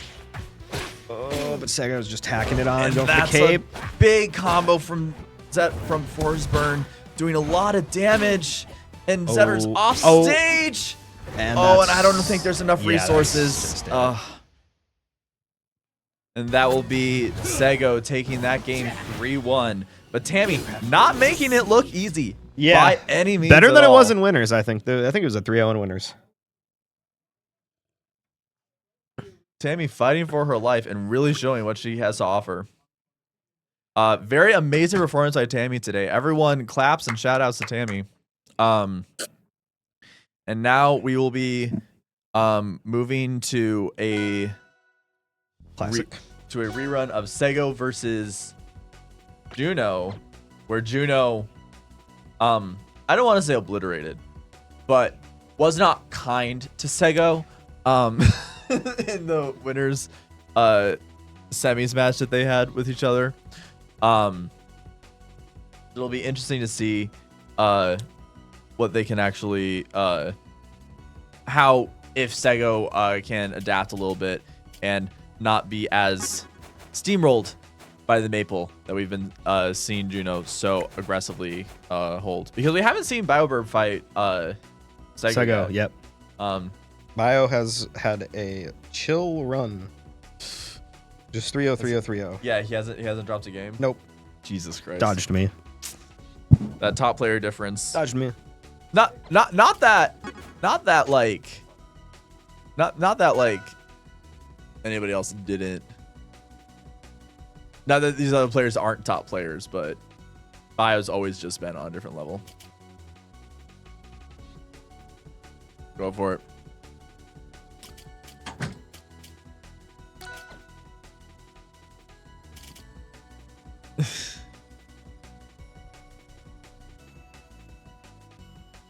Sego has been playing so much, kind of non-stop, and when he did stop, he played Bop It. So he hasn't had any really breaks in order to deal with this, but we need to get this bracket done. And so we will be restarting with Sego versus Juno, starting on Aetherian Forest again. Thank you, God. Oh, no. We already see, honestly, a more even game than what we were seeing before. Sego being very careful with his resources and playing a very good neutral to make sure that Juno isn't completely destroying him and trying to get as much as he can out of any neutral reaction possible and not get caught in disadvantage against Juno, because we all know just how aggressive and insane Juno's Maple advantage is. But it's been a bit since Juno's played, and Sego has been pretty warm. I mean, he's been played very well against Anakin, played very well against Tammy, and is ready to just go into this match. And although he's off stage, he is not making it easy for Juno to secure a kill. Does a falling bear to protect his landing there, and is able to get a kill with an F-strong F-cape. F-cape F-strong.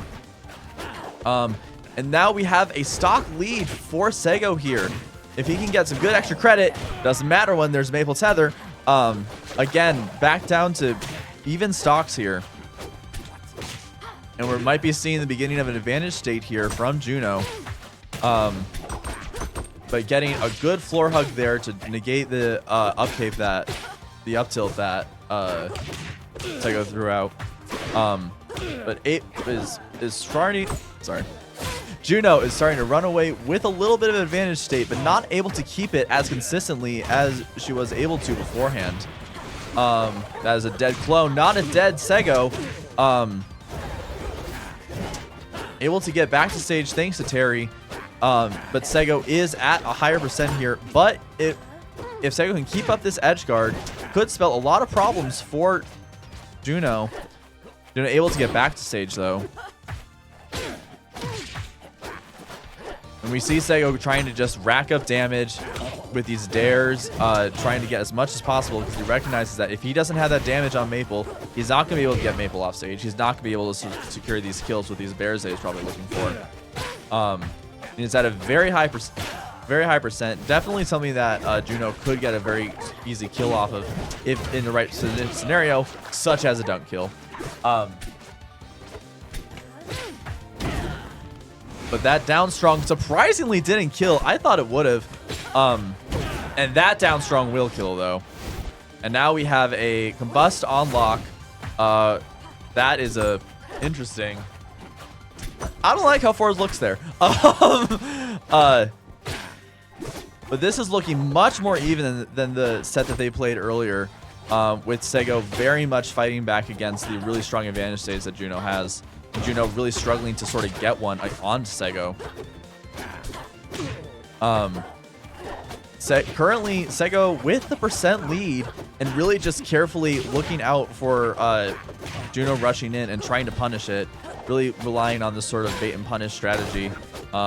Good parry of the Maple there. I mean, of the Lily there.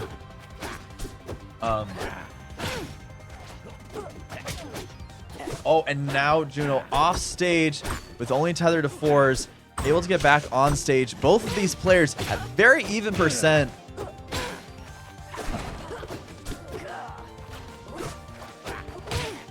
But Juno constantly being thrown back off stage by Sego. Very difficult to actually get the stage control to get the advantage state that Juno's looking for. Already at 100%. Oh, misses the combust that would have killed. And misses the recovery as well. Oh, that was looking so solidly in Sego's favor. But I mean, that game alone is such a turnaround from the set that we saw before between these two that I could really see Sego really turning this around. It'll be interesting to see what he tries to do for a counter pick, though. Yeah, I would block that too, Juno. I would get that because Sego has repeatedly shown how aggressive and powerful he can be on that stage. Going to Rockwall. Everyone loves Rockwall. And this stage is a stage where Maple has a lot of really available kill power, especially if she is able to throw her opponent off stage. But it's also more stage for Sego to play around in neutral in and make it harder for Juno to actually get him off stage for the advantage state. And oh my god, these dares, so much damage. Able to get a wrap, was not able to get the re-wrap there. But we get the bear sending Maple off stage.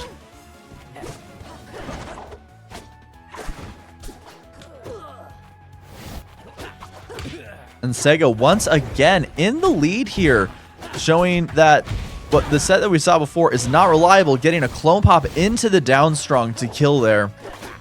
With not a lot of percent. I mean, at this percent, Maple definitely can kill on this stage, but she needs a specific setup. And if Juno cannot get that setup figured out, then it's going to be very difficult for her to actually get this kill on Sego, especially when Sego is being very patient here and just sort of waiting for Juno to rush in. Able to get a dunk there. Is able to get the up air kill there to secure a stock finally. Oh, and Terry actually sending seed perfectly to mark for Sego there. But Sego already throwing Juno back off stage. And it backfires against him because Juno grabs the ledge hog. What was looking so dominant in Sego's favor is suddenly now much more looking in the favor of Juno. Although Juno, again, struggling to get on stage and develop any sort of stage presence. Sego very aggressively just trying to keep any stage control that he can, so then he can send Juno off stage so that he can get the kills that he's looking for, like that bear there, ending in a beautiful kill.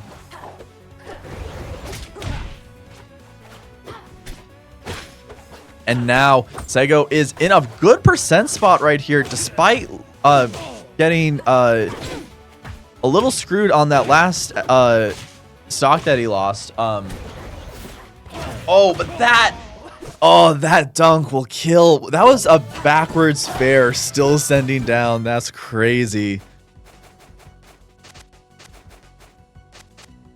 But that was still very close. Sego can definitely close out these games.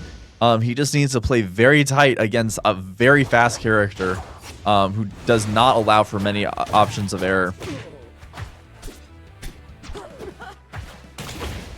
And if Sego can continue to be patient here, I think that he has a good chance of really fighting against the really aggressive, powerful advantage state that Juno has been continuing to show. Oh, and able to make it back, not able to fully kill there though. It was a little early to try to secure a bear kill there, unless you got specifically a sweet spot, which you can definitely DI out of. Oh, and that wrap at ledge might be a lot of damage. Able to get the parry on the Lily.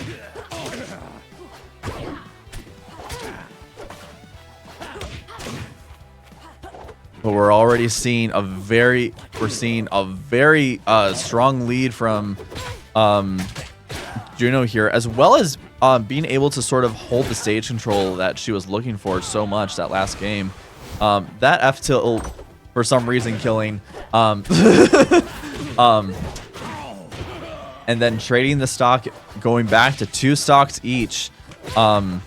Sego looking again to try to get as much damage as possible, keep up an advantage state, and do a lot, and try to get as much damage on Juno before Juno has the opportunity to get an advantage state, which we're seeing here. Dare interrupting it though.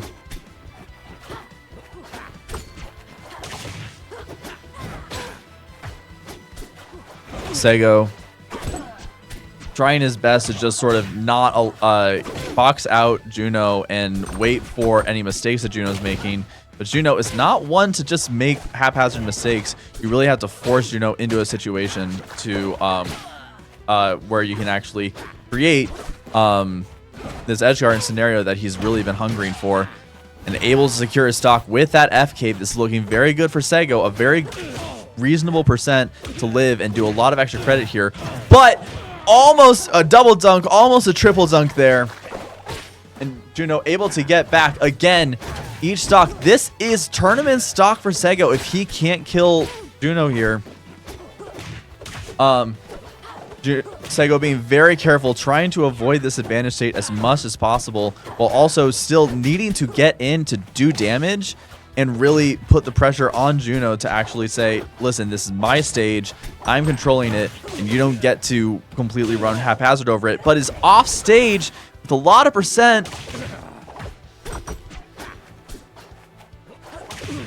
And Juno, oh, that's a lot. Oh, does not go for the tether up there, but does wait patiently for Sego to come back down, which honestly might have been a mistake because Sego is getting already an edge guard out of this, getting some more damage in. Able to get the bear there to interrupt the smash attack that was going to wrap.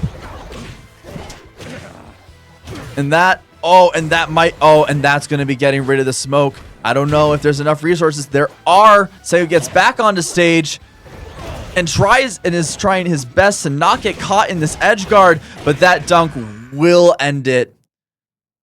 Very good fight from Sego there. Much more even than what we saw before in winners finals. An amazing performance from Sego in general. But he will be ending this tournament at 3rd, with Juno going back to fight Bio in grand finals.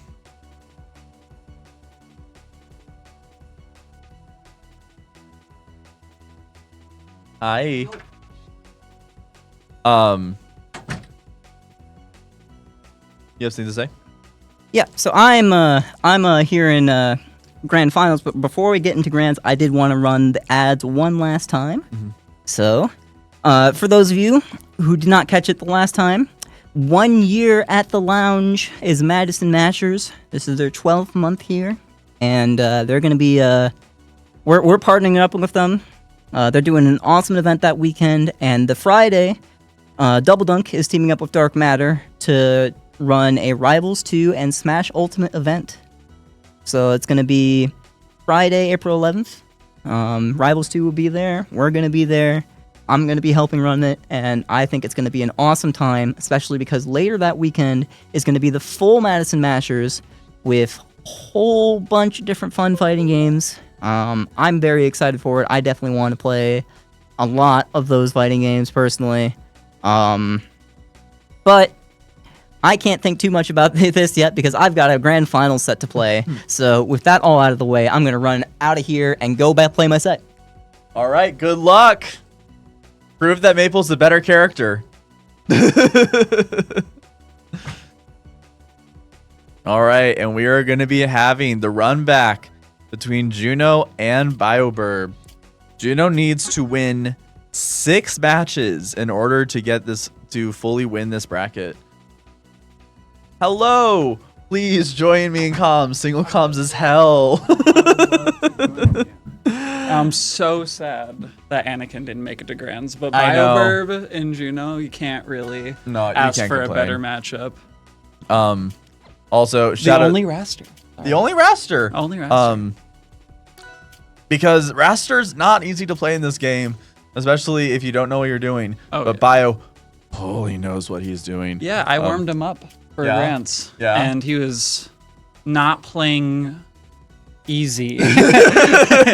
He was not thinking about my fun. Yeah, but, yeah. I mean, I wanted that, of course. I want to see him 3-0. I want this to be game 10, but like I came from lacrosse, so yeah, no, I get you. Kind of want to go home. I get you. In BioBurb, that's the so is Juno, but that's the OG homie.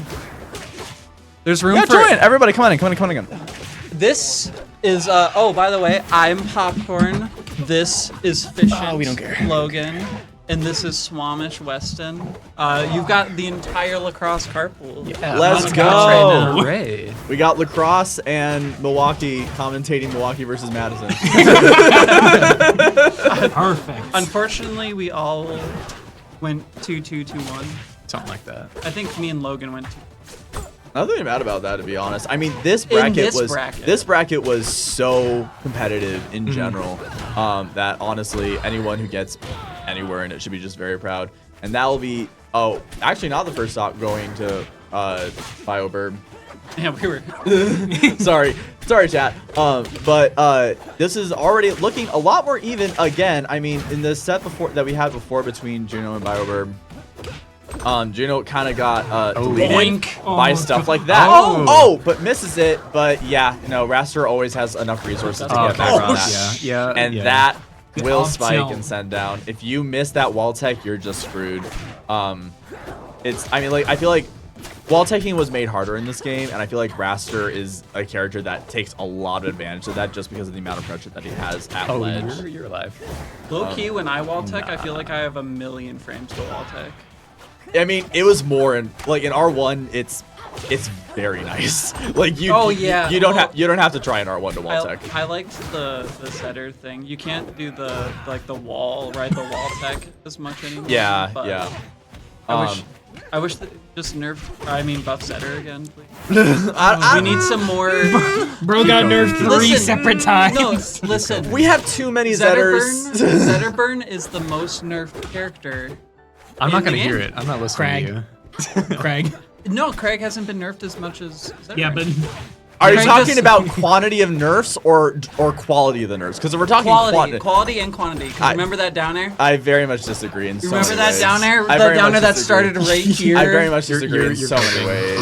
I very much disagree in so many ways. Also, Rano, I think, was better than Craig. I'm just saying that, we can allow Fleet and Orcane to be good. Yes. That is something that we can do. Crazy. But anyway, I we now have. Appreciate Fleet not being good. Yeah, I was about to say. Fuck. I was about to say something worse about Fleet. But that will be BioBurb. We can't keep having these moments. That will be BioBurb taking the first game. But. I mean, BioBurb did take the first set. This is true. A while ago. I feel like on average, Rivals games last longer than. No. Yeah. No. Yeah, that's Stanley's chicken. We met at Cross Up. Hi, Stanley. They went to our event. It was awesome. How They're can we also actually make the this best about? player in chat right now because they went to the game. That's everyone's favorite stage. I'll probably. Well. Oh, that's we've also been, here, right? Yeah. We've Okay, been gotcha. That's traveling next a month. lot, Yeah. so. we April. probably might. April. What day? Lacrosse probably might. April 13th and 12th. Okay. Oh, okay, that's the weekend before Fletcher. I might not even go to. Awesome. And we thank you so much. Akito's just talking about how you should come to Madison Mashers because you can't hear Akito. How you should come to Madison Mashers on the 12th and 13th. And also thank you for Akito for providing all of this stream setup because it is awesome to have for this event that we can show amazing gameplay like we have right here. Who did Juno lose to in winners? Bio. This is a run back. Gotcha. Yeah, this is a that full makes run sense, back. And it was very dominant in Bio's favor. Like I think Juno maybe took 3 stocks total. But that first game already looking very much more even. And in this game as well, looking a lot more even as well. This is also Juno's I think favorite stage. Because it is very good for Maple. It's an awesome stage. But it's also good for Raster because Raster doesn't have the recovery problems that many other characters have, you know? Right. And able to get That up tilt is doing so much for Bober. There's a lot of characters best stage. Well, Burnham? Bo Burnham. And able to get the up air to kill. But yeah, especially on this stage, that up tilt as a spike with no wall to tech to, it's a lot more threatening at ledge. Yeah. Ooh. How does Juno slide to the ledge so fast? Because it's Maple. Yeah. Because Maple's just a fast tried to go for it. Yeah. Try to go for the double. Dude, try to go for the achievement. Rasters get special pummel way too often. It's something that like, especially when that was so when the good. decision is a trade between their opportunity to get a kill, as opposed to like the 8% that is a normal pummel. Like you should always take away the Raster's opportunity to kill. And really trying to fight back as much as possible, but Bio not making it easy. I think this is a very good stage for Raster in my opinion. He just has so much movement. Yeah, top blast one's super short too, and Raster has no problem edge guarding. Able to get the up special kill there. I mean, Maple can definitely do this, honestly. Oh, Maple can that do was a this, starter. but you're still fighting Bio, Yeah. who has these confirms and these combos so practiced. Squawk Tua! Or Scratua. That was not Popcorn didn't say And you that. thought you got away from Avery. I did. I know. Listen, there was who.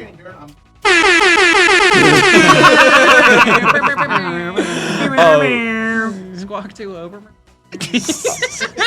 But this will be. But that was. Now we are 2 games in Bio's favor. Juno needs to win a game. This could be Juno's last game. And this needs to be a very thoughtful counter pick. Yeah, and we're going back. Hell yeah, going back to Hyperborean Harbor. Exactly what we like to see. I don't know if I agree. Just like, because I always say if your opponent wins on a stage, unless you have no chance, switch the stage. Yeah. Especially in a game like Rivals, where like every stage, like the stages actually legitimately matter. The thing that I think is in Juno's head though is that Raster has so much capability so often to just carry you to the side of the stage and kill. Right. And because the blast zones are so huge, Maple has more of that utility than Raster does. So then it's just going to come down to who can get the right advantage state, who can keep their advantage state going longest. Unlucky. And that is going to kill. Yeah, Raster is like Marth from Melee, just always trying to kill you at 0. Like that's what the flow chart looks like. No, literally.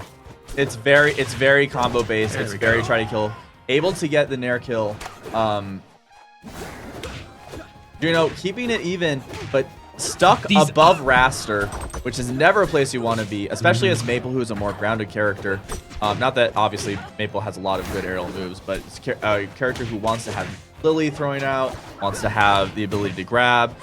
Being stuck in the air is not an ideal place for her, especially against a character who can really capitalize off of a character in the air so much like Raster. And if you didn't know, Maple's actually. I can't even. What is wrong with I can't you? even finish my joke. It's gonna be so stupid. I was like, oh yeah, Maple's also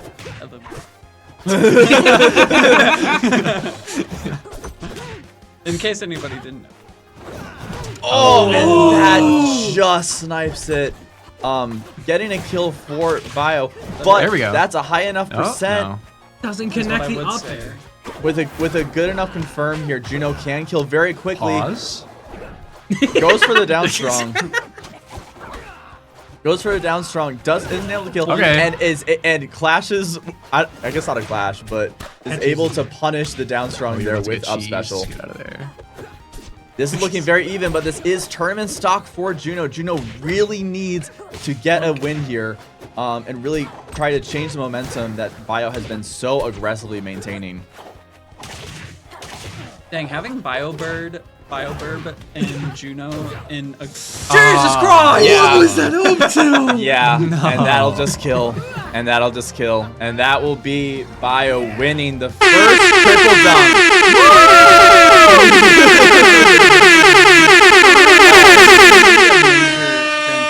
No, literally. Yeah, it literally is. It literally And is. who was in third? Sego.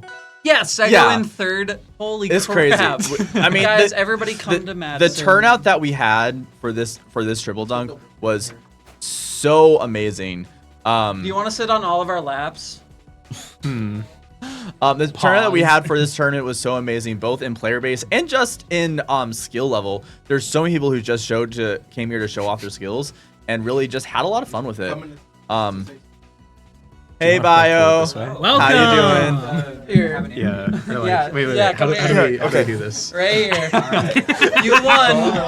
Here's your present. Juno, you missed out. You could have been on all of our laps. I don't want it on this. Come on. Hello, I have a hello. girlfriend. I mean, so do I.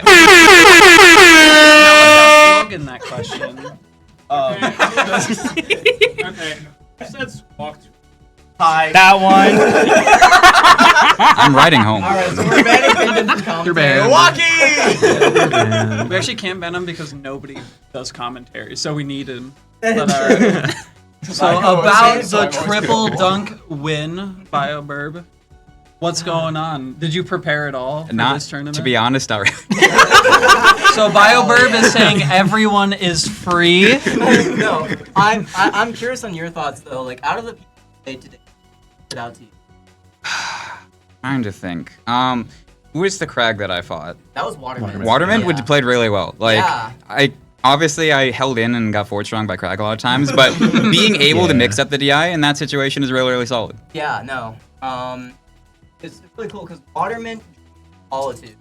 I met all of them at Cross Up. So at your event, I met them. all Cross the Up first time. mentioned. And they were like, yeah, we found out about Double Dunk the day it happened. That was us too. So this is their first time here, and yeah, they were all like.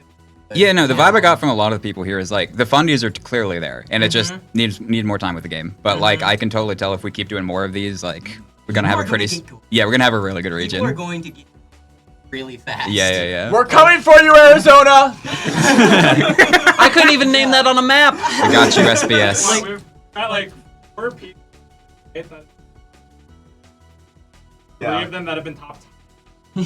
Yeah. And Anakin Skinwalker. They don't call us. And that's what I'm saying. Yeah, we've been super disjointed for such a long time, and but now also, we like- have a place. Like even outside of that, like people are improving. You mentioned Waterman. I want to mention Tammy. Yeah. Yeah. Tammy had And a really Kendrick good as run. well. Yeah. Kendrick. I mean, this is Kendrick's first event, and He beating Anakin, he solid upset showing. 3-1. Yeah. Every like- game that he won Kendrick's was been really good labbing. too. Like he has been. I should say. I need to. Yeah, Oh, yeah, you could like- definitely see it. Like literally, like I swear to God, every day in the Wisconsin-Illinois Discord, I see Kendrick pinging that. Yeah.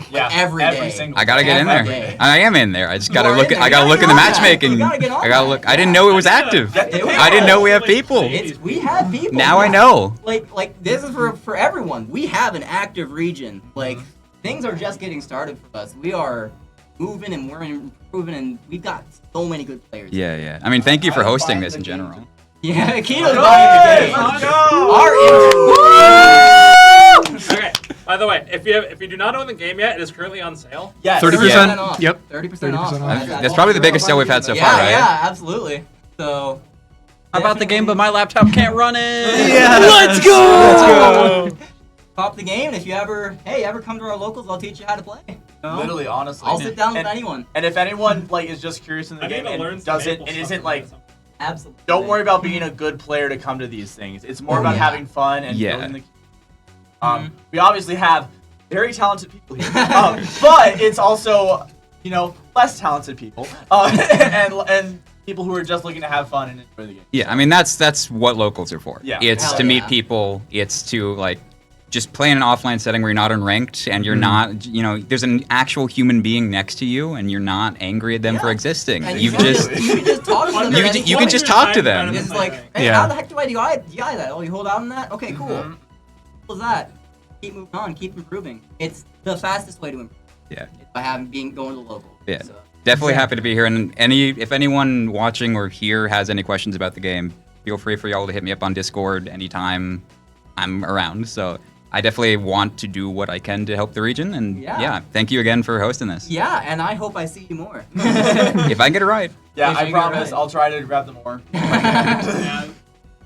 Take it out the. This is Milwaukee.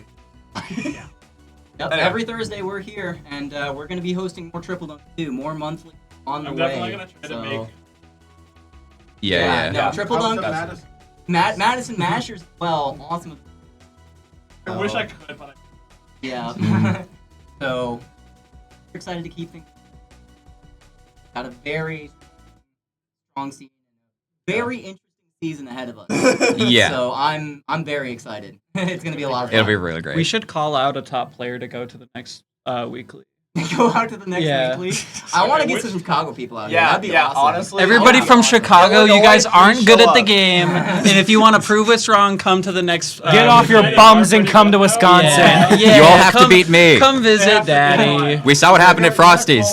Like, look, Illinois free. Look, all I'm saying, all right, all I'm saying, we have 3 people right here on this couch that drove 2 hours. Okay, that's the same amount of distance that it takes to get to Chicago. That's all I'm saying. It's true. That's all I'm saying. We've been to enough try points. Yeah, we're chilling. We've been to enough try points. It's your turn. It's true. Exactly. That's what I'm saying. Thank you. Someone said it. All right. No, joking around though. Thank you all so much. This was an amazing event. I'm personally super happy with how this ran. I was super happy that we were able to get everyone out here. Very I'm smooth. just looking forward to more of it at this point, honestly. Yeah. It's going to be an awesome time. I'm on camera. Hi, everyone. Yeah. Yeah, it's going to be a great time. I'm super, super proud of how much work we've put in already, and we're just going to keep going. We're just going to keep it going. More rivals for everyone, because that's what everyone wants right now. Yeah. So, Thanks y'all for tuning in. Y'all have a good night. See you next time. God.